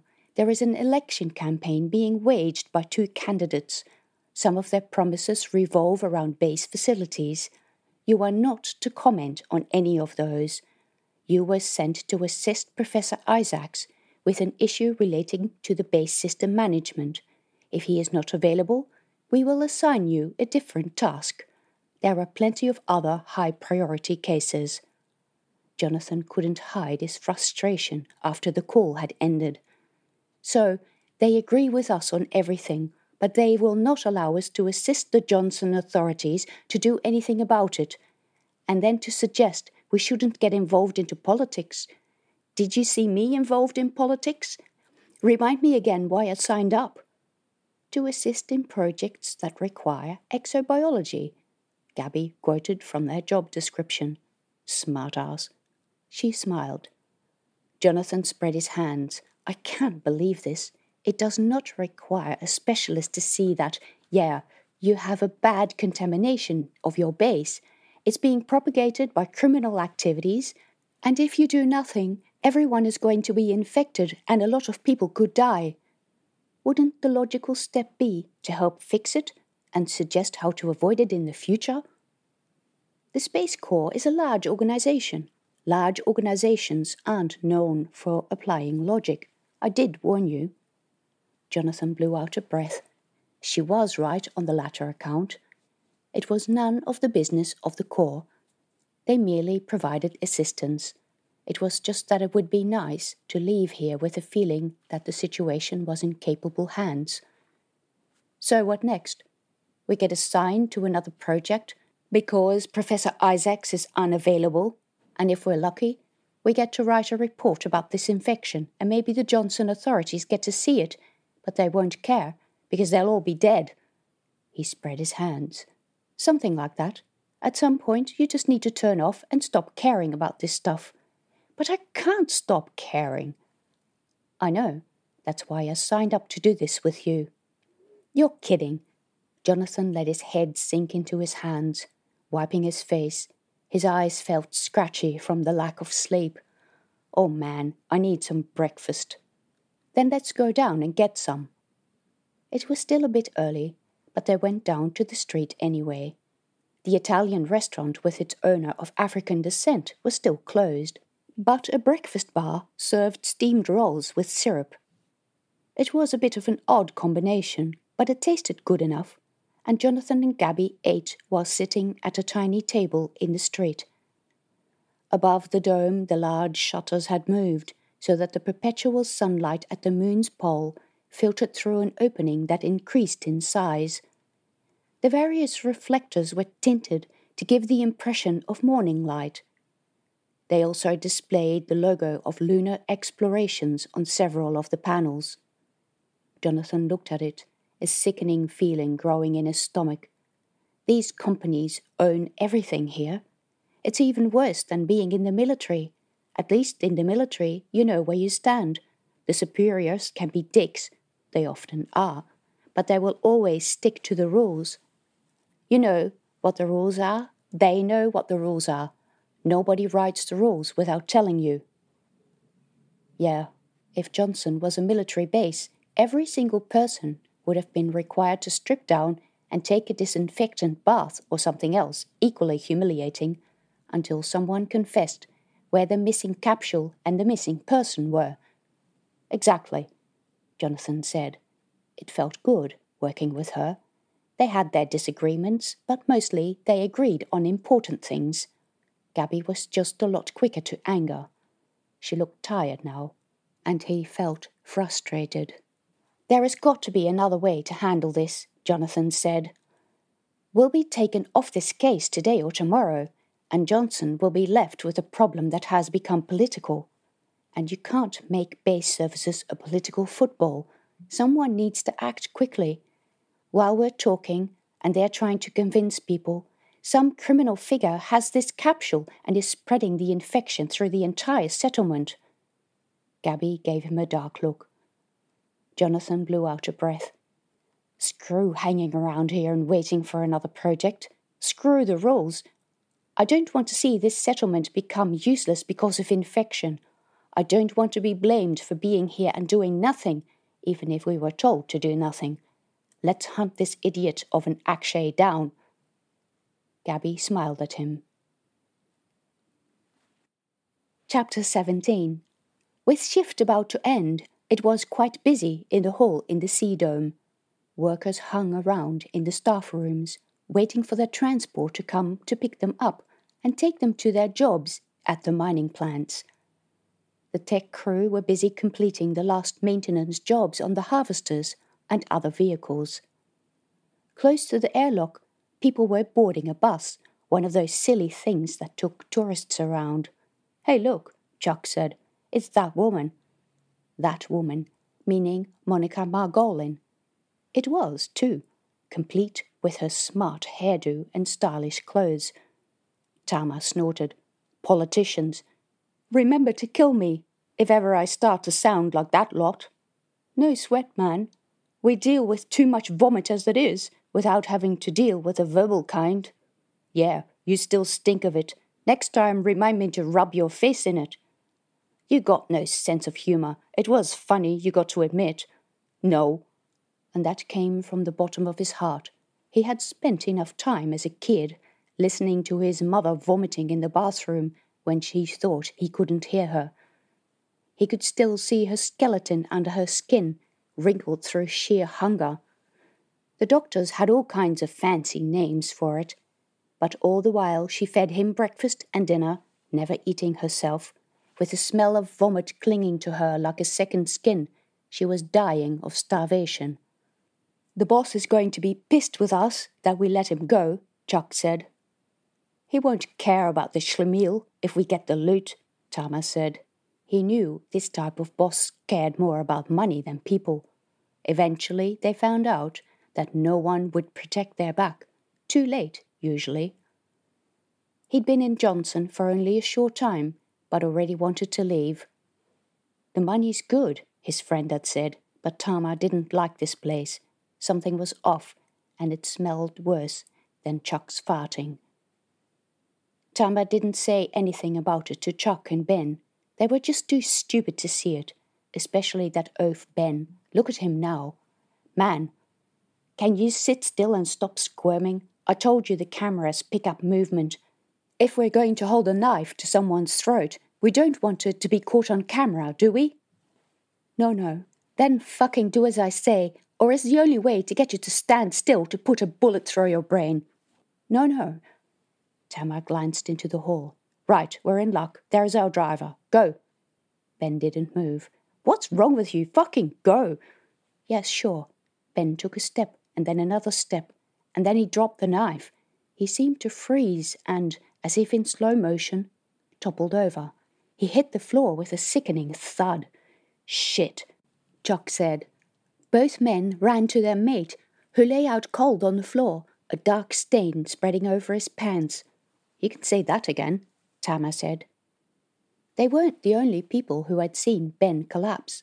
A few maintenance people in overalls rushed over, one of them calling the emergency team. Some people arrived with a stretcher. They wanted to know his name and if he had any conditions. Over the heads of the nurses, Tamar could see the airlock opening and the first vehicles of the shift move in. That truck with the loot would be in there somewhere, and he had no chance of getting it. Damn it. To top it off, Tamar didn't feel too great himself. Chapter 18. Jonathan pulled out his PCD, but when he typed in Akshay Sharma to see if he could find an address, the screen went blank. What the hell? He tried again, but not even the search input field would show up. Anything wrong? Gaby asked. Jonathan showed her the screen. Maybe it's down. Gaby took the device from him and disconnected it and reconnected. The screen remained blank. Across the dining area, a couple of students were using their PCDs. It's not down for them, Jonathan said. Gaby looked up from the screen and met his eyes with a serious look. You think they've revoked our access? Why would they do that? I don't know, but that's what it looks like to me. See, it never even gets into the system. She did have a point. But why? Gaby shrugged. Our token has run out? And we haven't gotten a new one because we were supposed to have been given one by Professor Isaacs? Could be, but that seems like too much of a coincidence. Why would it cut out just when we decided to do something about finding this capsule? Surely, in a place like this, someone is always listening to all our conversations. You mean we're saying things someone doesn't like? A cold feeling went over Jonathan's back. Someone must be getting nervous, and we're getting too close to the truth. He licked his lips. How about this? We know that Vijay was trying to contact this Akshay person, but Akshay doesn't respond or see the message until Vijay is taken to hospital. Akshay then contacts Vijay, but Vijay is sick and doesn't reply. Akshay gets pissed off. He wants his goods and smashes his way into Vijay's apartment to get the capsule anyway. Gaby added, and in the process infects himself and anyone else who came into this apartment, as well as the people in the place where he took this thing. Jonathan blew out a breath. If our access to the system has been revoked, how do we find out where Akshay lives? Gaby yawned. I don't know. And because yawning was infectious, Jonathan yawned as well. Tears sprang into his eyes. Through the haze, he gazed over the street and noticed the youthful-looking restaurant owner Miriam at work, wiping the tables in preparation for the day's customers. Come, I have an idea. He rose and walked past the students who were definitely using the system to the empty dining area of the restaurant. Good morning. Miriam turned around. Oh, she took in a nervous breath. Sorry, I didn't see you. We don't open for another half hour. So if you want breakfast... Is there somewhere we can talk? The kitchen? What's this about? The expression on her face was mildly alarmed. It seems that our PCD has been disconnected. I want to look up one thing and ask you one question. She gave him a suspicious glance. Are you a journalist? No. We're with the Space Corps Habitat Systems Emergency Response Unit. Excuse me? Habitat Systems? Isn't that recycling and all that? Yes, it is. What does the Space Corps have to do with recycling? I thought you guys did, like, fighting aliens in deep space. Only some of us do, if that, but that was another matter. We are in logistics, keeping up maintenance in the existing bases. We've been asked to help Professor Isaacs, even if this is not a military base. Her shoulders sank a little. Oh, okay. Come. Miriam took them into a dark passage that led to the restaurant's kitchen. Through a doorway, Jonathan could see an equally dark-skinned man flipping pancakes at the stove. Miriam's younger brother? The air in the passage was moist and smelled of hot oil. We can talk here. She stopped, standing with her back to the door. The light from inside the kitchen hit her face side on, showing her age more clearly. Jonathan said, I think our access to the system has been revoked. Miriam's eyes widened. They're already listening to you? That's bad news. I'm not sure what has happened. It could be that the access we got was only temporary and it was revoked because we didn't start our project with a professor. No, Miriam shook her head. They try to keep everyone who starts to ask questions quiet. They did this with my man as well. They make it out like things are wonderful, but they're not.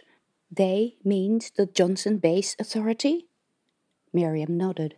But why? That's what I don't understand. You know that LE owns Johnson and that it's a mining settlement, right? Jonathan nodded.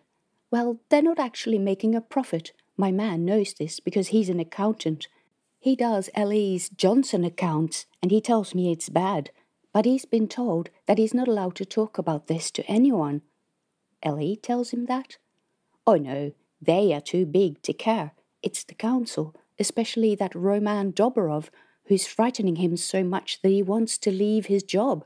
But, you see, we've lived in Johnson all our lives and have nowhere else to go. We're scared. I own this place. So what does LE want to do? Pull out of Johnson? That would close down the settlement, wouldn't it? My man says that LE have told the Johnson Base authorities several times that they want to shut down the base. But the Johnson Council has not replied to them, and everyone who is now on the council is fighting for the base to stay open. But there have been some upgrades to the recycling plants and hospital. That was just to shut the opposition up. What Monica Margolin says is correct, but if she won the election and forced through those demands... Gaby interrupted. All of her demands are basic community services a base should have. Right, they are, but Johnson can't afford them, and if the New World Party would drive them through, Ellie would definitely close the base. She was silent for a bit, and a look of worry came over her face. Then she smiled. Anyway, that's just politics. You wanted to ask me something? I need you to find an address for me. The man's name is Akshay Sharma. Is he a resident of Johnson? I think so. Oh, I'll have a look for you. Her unemotional reaction surprised him. The name clearly meant nothing to her. But why, if all people in Johnson knew each other? She pulled out her PCD and entered the name. It came up with an address that she showed to Jonathan. Gaby made a note of it. Thank you very much. I'm happy to help any time. We're only alive because of you scientists. Jonathan cringed. Well, at least they were trying to keep everyone alive. They walked back to the hotel, neither of them speaking. The weight of responsibility lay heavy on his shoulders. He made a decision that might well cost him his career. All right, let's go and pay our friend Akshay a visit. Chapter 19. Vijay was in trouble, deep, deep trouble. After being discharged from the hospital, he'd hidden in the spare parts loft in the big hall, a dark and dusty space above the offices. It was where parts of trucks and mining vehicles were stored. No one would come up here, save for the occasional visit from a remote-controlled crane that would zoom over the ceiling, come down, pick up the required part, and take it away. Even if it was cold and dusty, Vijay was safe here. He'd come back from the hospital, seen the door to his apartment smashed in, and seen the capsule missing. He knew that Professor Isaacs was also in the hospital. That thing was cursed. Who had it now? Was it Akshay, or was it Roman and his thugs? Where were they going to take it? Akshay would take the capsule out of the base. Roman would probably dismantle it here in this very workshop before selling the contents. The empty shell of the capsule would stand here spreading red fungus. Did they even understand the trouble they were getting themselves into? Vijay could not go to the authorities because as soon as he turned up anywhere, they would warn Roman, and Roman would come out and kill him. He'd seen Roman in the hall once, strutting around between the trucks, getting cheers. The maintenance and mining crews were his voting heartland. They thought he was great, since he'd risen from a worker background like they had. Those people would also tell Roman if they found Vijay here, because Vijay had not missed the notifications that anyone who could shed light on the whereabouts of Vijay Singh would be rewarded. Roman was looking for him. He had to get out of this place, but how? He couldn't go down into the hall without being recognized. All his colleagues worked here, and many of the maintenance people knew him, at least by face. So he sat here and waited for what he wasn't sure, an opportunity, an idea. Then he noticed some commotion on the floor in the hall. Someone was on the floor, and a couple of people were walking towards the scene with a stretcher. Vijay climbed on a big solid mining truck scoop and used the lens on his PCD to magnify the view. People kneeled on the ground next to someone who had collapsed. Most of them were base maintenance personnel, and a few were from the emergency response team. But Vijay's attention went to the man who stood a bit to the side, looking as if he both wanted to help and wanted nothing to do with the events. It was Tama. Vijay enlarged the view as far as it would go. The screen became blurry, but he thought he recognized the thug, Chuck, with a group on the floor.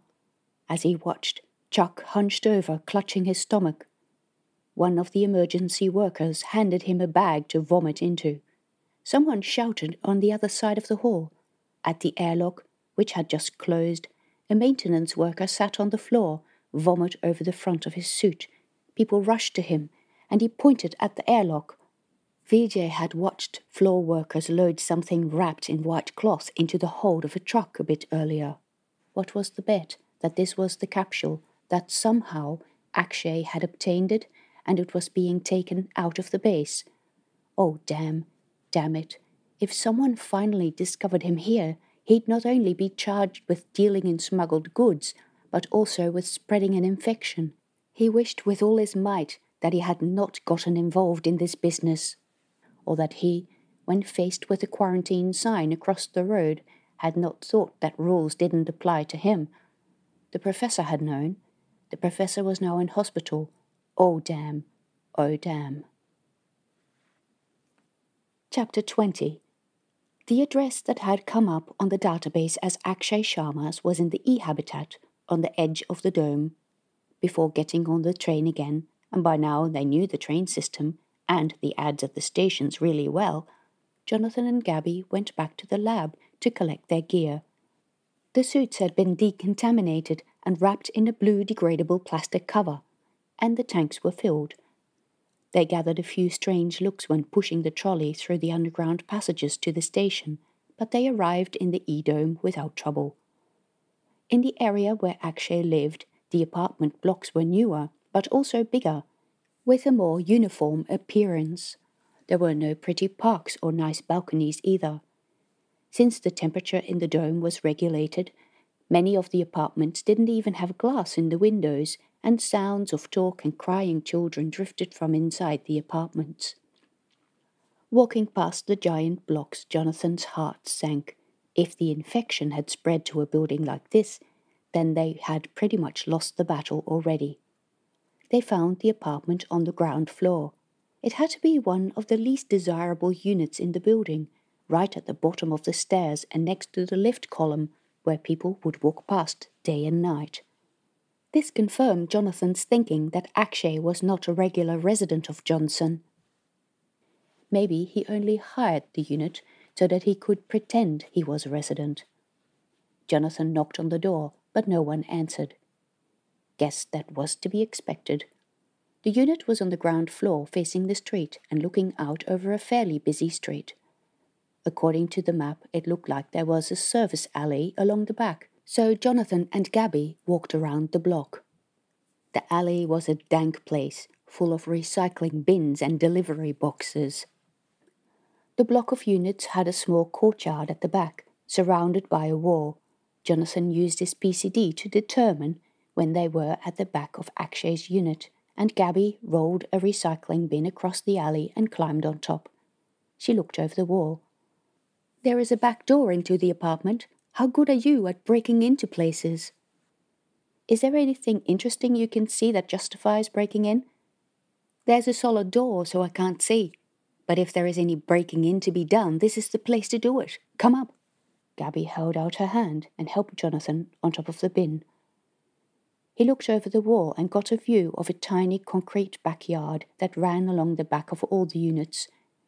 It looked like there was access only from inside the building. Residents of the units on the ground floor had used the concrete strip to store plastic drums and crates. Jonathan had heard that the dome simulated rain at regular intervals, so the residents could not just put everything outside. Gaby climbed over the wall and dropped into the yard. She then shifted a drum to the spot against the wall and climbed on top. Jonathan handed her the suits and tanks. He climbed over, and they put on the hot and restrictive suits in the yard.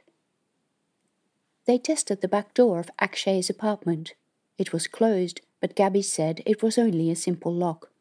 She pulled a screwdriver out of her pocket and took the entire doorknob off, put her gloved fingers in the hole that had opened up after she took out the doorknob, and slowly pulled the door open.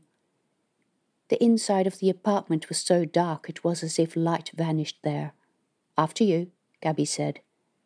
Jonathan shouldered his bag, much lighter now that they were wearing the suits and air filter, and went into the apartment. A short hallway led into the darkness. It was too dark to see much, but the feel of the place was used and dank. Worn, uneven carpet was underfoot, and dark stains marked the walls. The mask on the suit filtered out all smells, but Jonathan bet the place reeked of mold and dirty socks. He pushed open a door to the left. It gave access to a bedroom with a single bed and an open suitcase on the floor. "He's still here," Jonathan said. He went into the room and knelt next to the suitcase. It contained various items of clothing, including a pink fluffy jumper, a beanie, and a pair of black tights that were scrunched up as if someone had taken them off in a hurry. There was also a pair of boots lined with fake fur and a bag of toiletries that included makeup. Jonathan snorted. "We got a cross-dresser here." A jacket was tossed over the top of the open lid, black and made of leather. Jonathan picked it up. "It looks like the jacket that he was wearing in the ID photo," Gaby said. "That probably means that the photo isn't old." Akshay was clearly not a long-term resident of Johnson.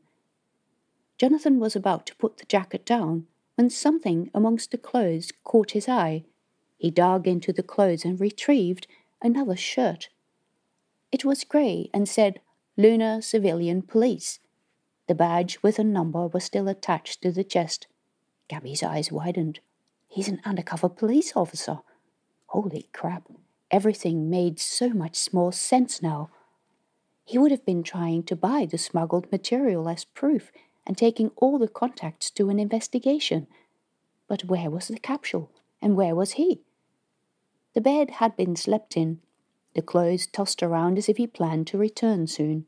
Jonathan rose, shining his light around the dark room. The walls were white with scuff marks and some peeling paint in the corner. He shone the light over the carpet, and the uneven patches of carpet were not worn at all. While the carpet was disgusting, the patches were caused by a thick layer of rusty growth that was all too familiar to them. Whoa, look at that! A trail of patches, looking like footsteps, led out of the room into the hallway, where the growth was thicker, to another door at the end of the hallway. The door handle and part of the door underneath were covered in fur. The door was ajar. Jonathan pushed it open. Both he and Gaby shone their lights into the room. It was at the front of the building, next to the stairs to the upper floors. The voices of people walking up and down echoed in the stairwell. The entire floor of the room, the table and other furniture was covered in furry red-colored fungus. It outlined the table, the doorway, a couch, and a low table.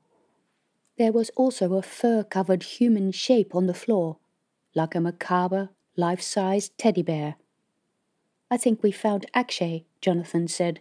"Somehow, I don't think he'll be answering any of our questions." "Nope." Gaby crossed the room and knelt next to the body, bending over but not touching it. "I'd really prefer if you didn't go anywhere near it," Jonathan said. "I want to take some pictures. I want to send this to the lab. I want this body preserved and sent for an autopsy." Chapter 21. "Propaganda," Roman Dobrov said, slamming his hand on the table. "Started by the opposition to bring us down. That woman knows that I paid for the upgrade of the recycling plant out of my own pocket, and she is trying to make out that it's some half-assed solution." His assistant, a thin man called Colin Weishart, added, "Yes, and she's already held a speech claiming that it's your fault." Roman snorted. "And how many people are we talking about again? 2. This Vijay character and the professor. Those are the only ones who got sick, and Vijay was released from the hospital. Have they forgotten how many people would get sick every day when we had attacks of moonbelly rolling over the settlement? Actually, it's more than 2. Colin was looking at some page on his screen. "Gimme that." Roman held out his hand. Colin did, in an oddly hesitant way, as if he wanted to say, "You're not going to like this." Roman looked at the screen. It was some kind of police report. He glanced across the page, picking up single words and terms. Break and enter, and evidence of damage, and body. Wait. He read properly. "The body of a man was on the floor in the apartment, covered in the aforementioned fungal growth." Fungal growth? What the hell? "Who is this dude?" Colin bit his lip. "A man called Akshay Sharma." "Ha! The double-crossing bastard." "Who is an officer of the Lunar Police." "What?" Colin nodded, still biting his lip, and flicked to an image. The police badge amongst the clothes in the suitcase was unmistakable. Well, crap. Double crap, actually. Akshay was a double-dealing, sneaky police officer whose action had done precisely what they'd set out to do. He'd lured away Vijay with an offer of more money, taken delivery of the capsule that Vijay had collected, and now he had proof of how Roman had managed to get the funds to pay for these base facility upgrades that kept his political opponents at bay.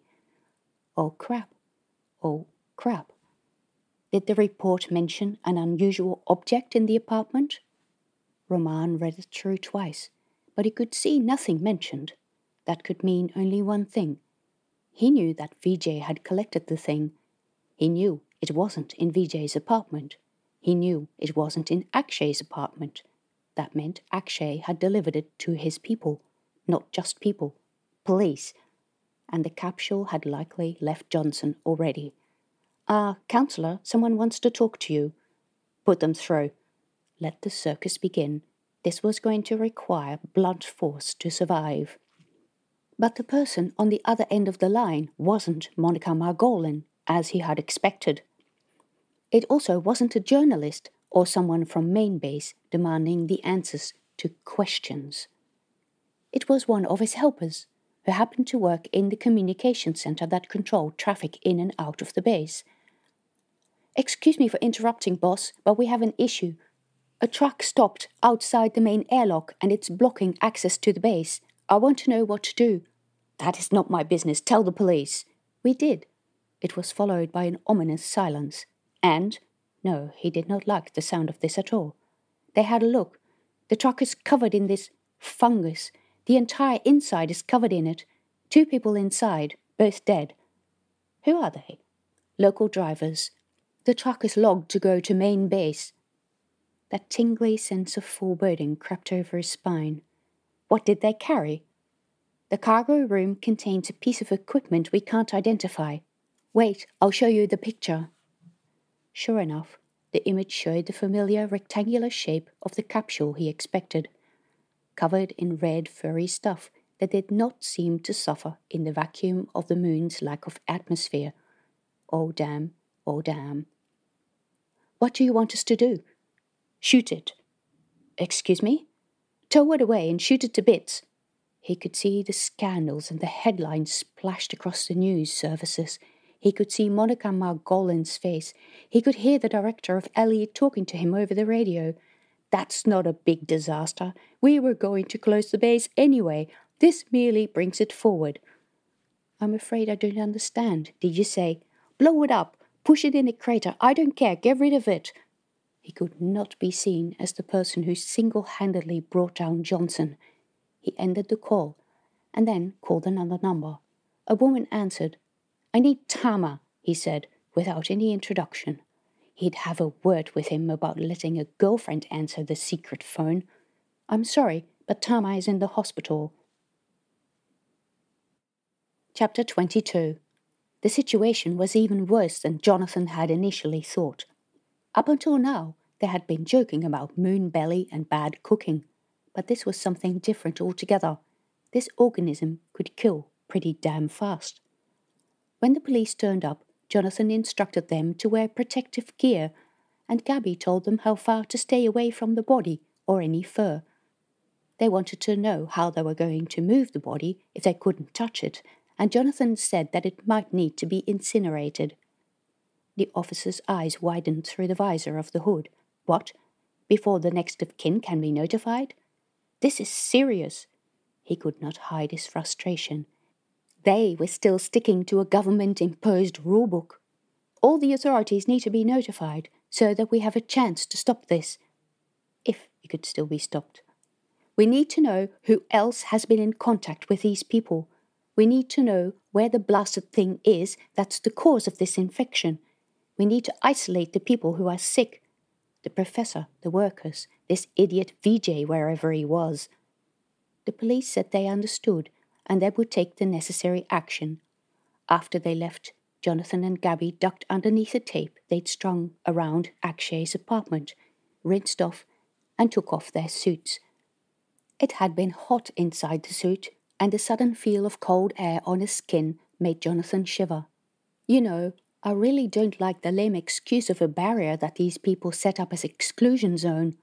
A child could run in here, a dog could run in here, lick the wonderful juices on the ground and spread them throughout the base. Yeah, Gaby said. She was stuffing her suit into the bag with her elbow-length gloves that also went in the bag. One more thing for the lab to deal with. You know, I was afraid I'd lost you to bureaucracy when you wanted to stick to the rules. Was that really what she thought? I just want to make sure we don't stomp on too many toes during our first assignment. Gaby shrugged. You'll stomp on toes, whichever way you turn in most of these jobs. You just have to make sure that the toes will be worth stomping on. Jonathan laughed, and she laughed as well. They loaded all their gear onto their trolley and went in the direction of the station. When they sat on the, once again deserted, platform, Jonathan asked, So, Master Toe Stomper, which toes should we aim for? Should we go for the Corps and get them to send us emergency help? Should we demand to speak to the council, even if we know they have no money to fix anything? Or should we commit the ultimate sin, get into politics and involve the opposition? This Margolin woman appears to have a lot of support from the right people. As if on cue, Roman Dobrov appeared in a political vid, exhorting people not to forget that their community stood or fell with the businesses that provided the jobs. Maybe we should contact the LE board, Gaby said. No, the only thing they'll do is close the base. I really don't want to displace 30,000 people if I can help it. True. To be honest, I don't trust anyone here anymore. No, and that came from the bottom of his heart. The police were useless, the council served their own aims. Ellie had lost interest in the settlement. I just want to avoid creating a bigger disaster than we already have.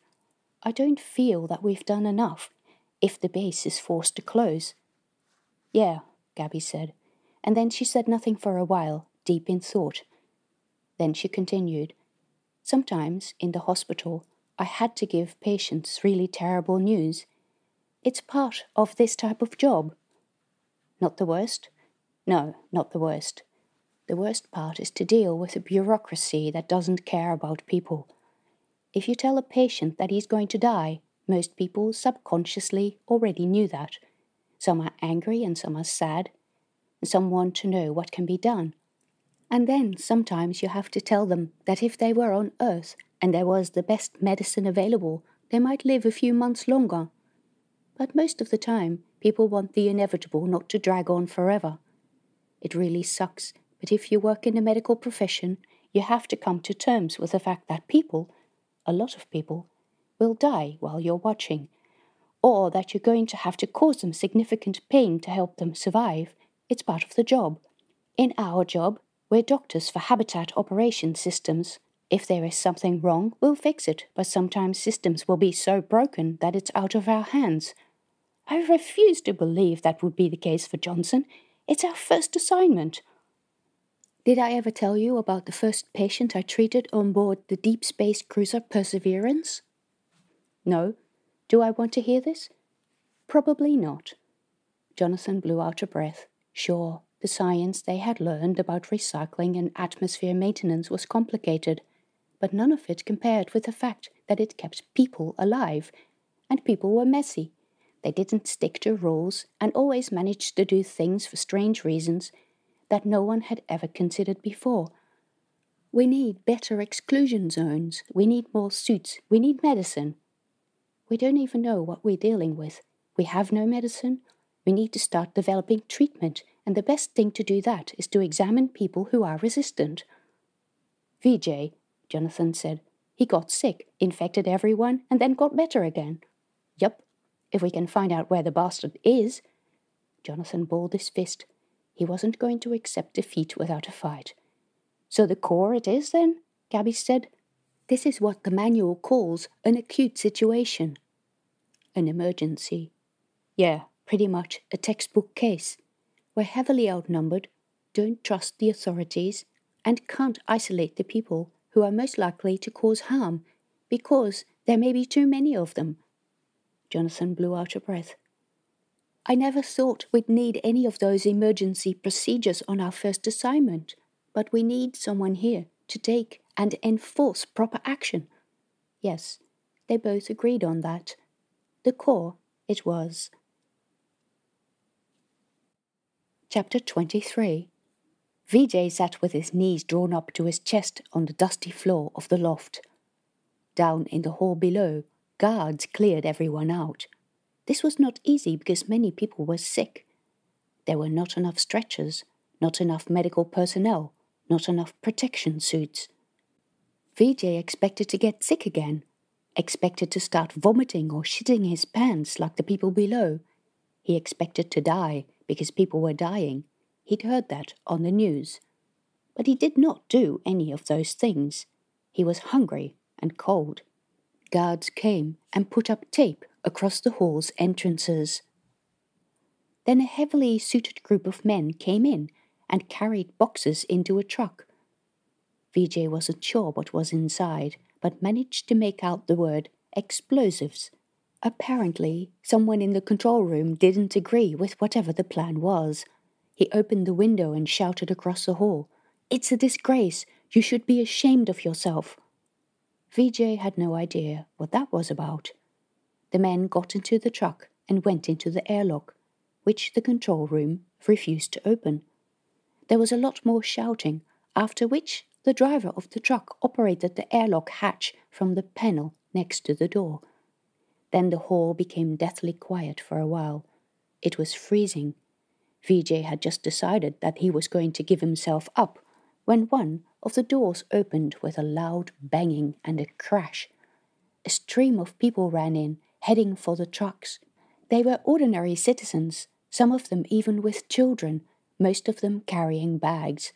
Did they not know that this area was closed, that red fungus had started growing on the floor?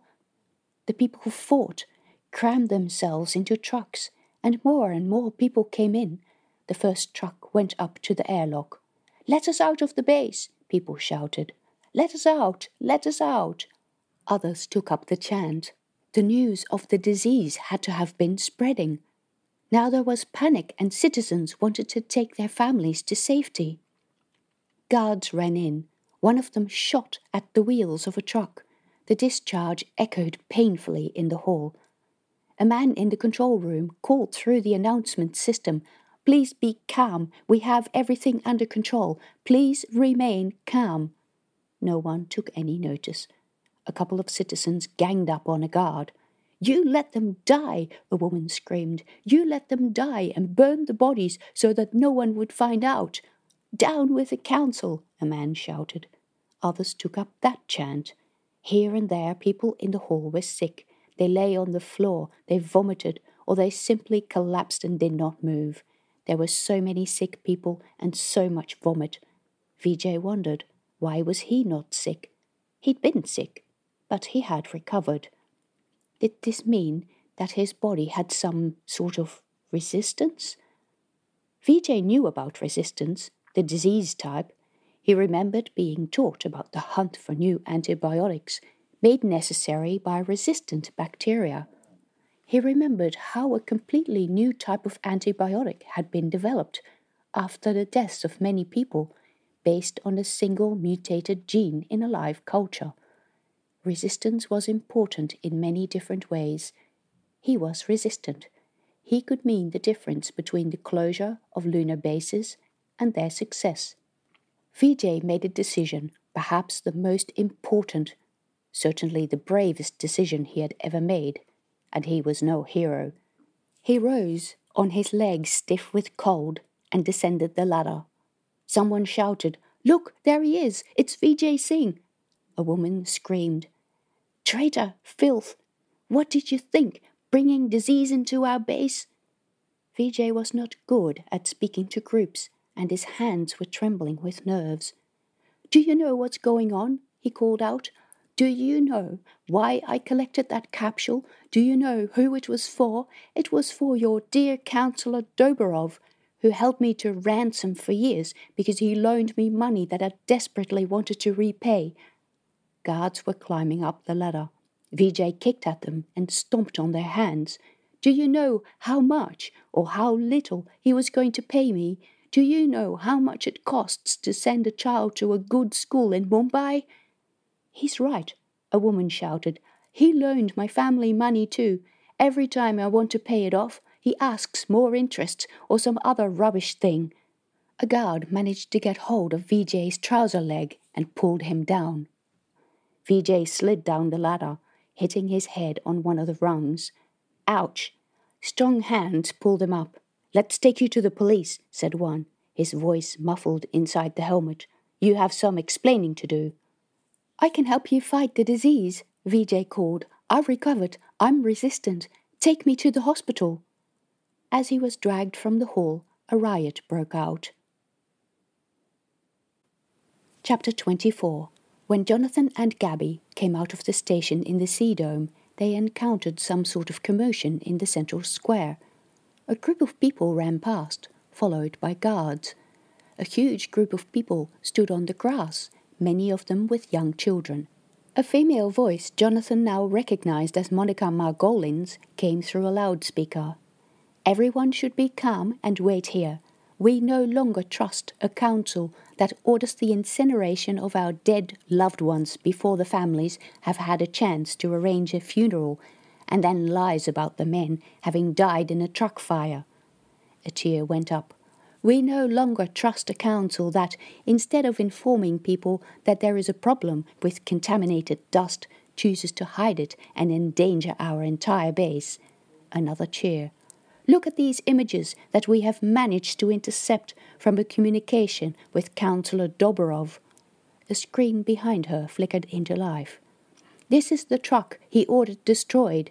She flicked through a couple of images, most of them of a truck leaving the airlock, and lingered at a picture of the inside of the hold. Jonathan recognized the dirt-encrusted rectangular object inside. and he knew. He knew what was going on. He had to do something. He pushed his way through the crowd. "Jonathan?" Gaby followed him. "Jonathan, what are you doing?" He turned to her. "Breaking the last rule we haven't yet broken. The one that says not to get involved in politics." Jonathan climbed the 3 steps to the platform where Monica Margolin stood. She gave him a surprised look, but gave the microphone to him when he held out his hand. Jonathan began awkwardly. "This is Dr. Gaby Larsen, and I'm Jonathan Bartell from the Habitat Systems Emergency Response Unit with the Space Corps." He was a bit disturbed by how his voice echoed around the square. That building over there was the police office. Surely all the officers could hear him and would report this to their superiors and ultimately the council. He continued, "There is no need to panic. Mrs. Margolin and other people in positions of power will give you a clear set of instructions. The police will mark exclusion zones. Stay out of them at all times. Keep your children and animals out of them. Meanwhile, the council will set up information posts where you can ask questions and where you can get medical help." Or at least, they should set up these posts now that he had mentioned them. "If you get sick, go to the hospital immediately. Prepare a record of where you have been in the last few days. Bring any people immediately in contact with you. If you see anything unusual, contact the police. Above all, there is no immediate risk to the vast majority of you. Go home, pack a small travel bag in case we do call for an evacuation, and wait for updates." Gaby's gaze went to somewhere behind him.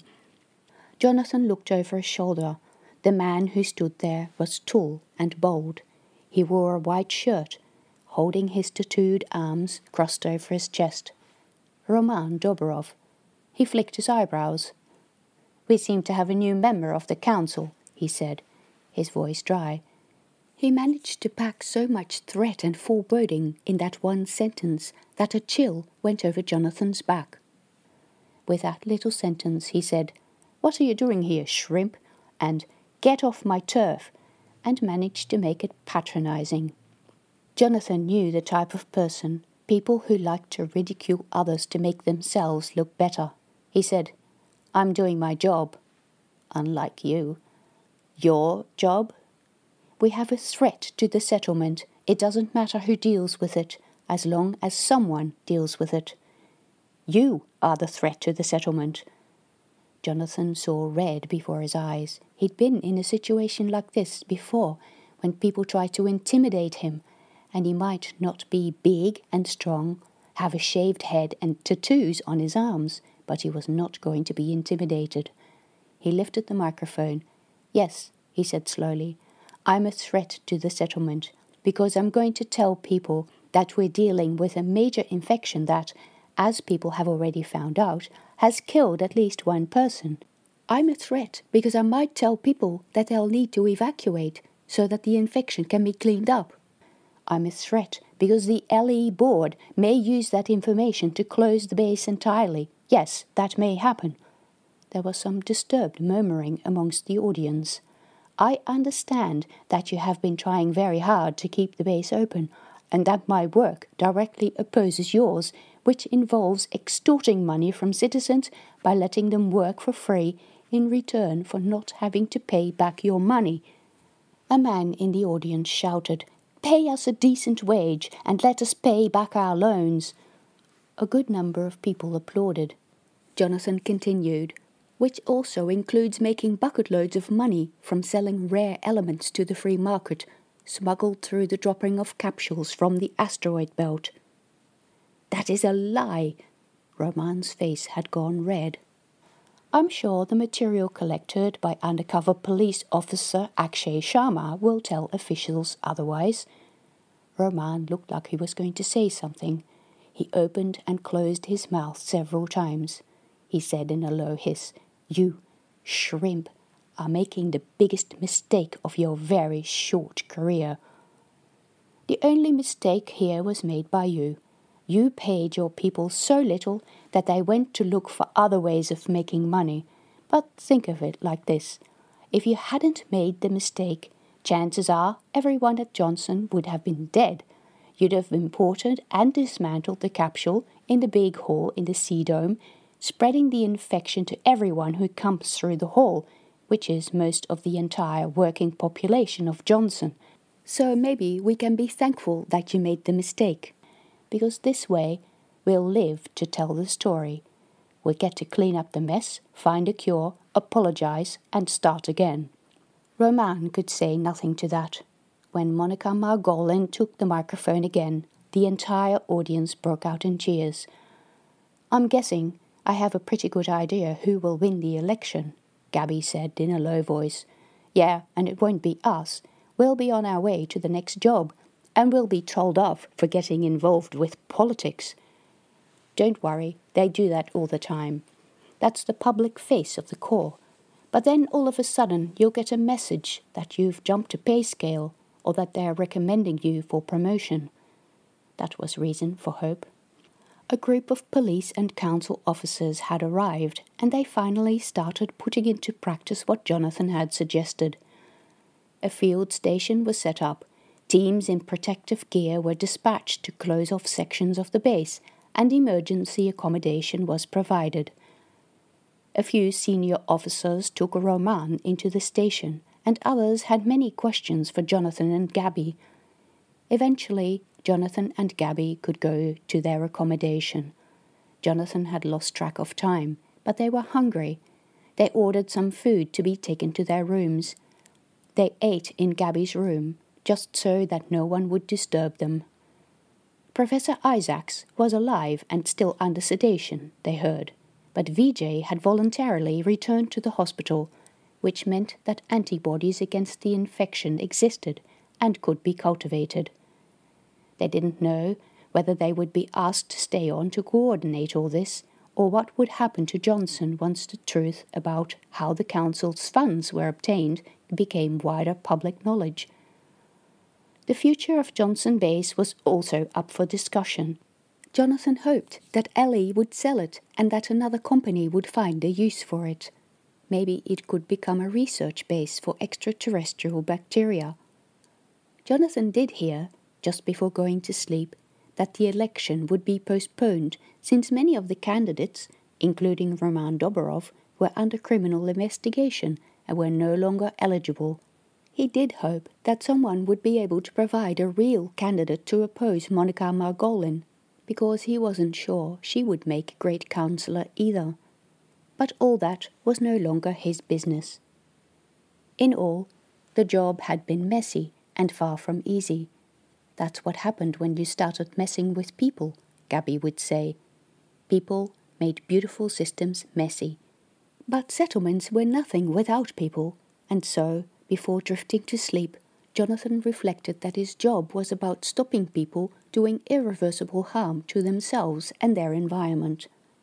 Looking at the Johnson project in that light, it had been a success. Thank you for listening to Observation.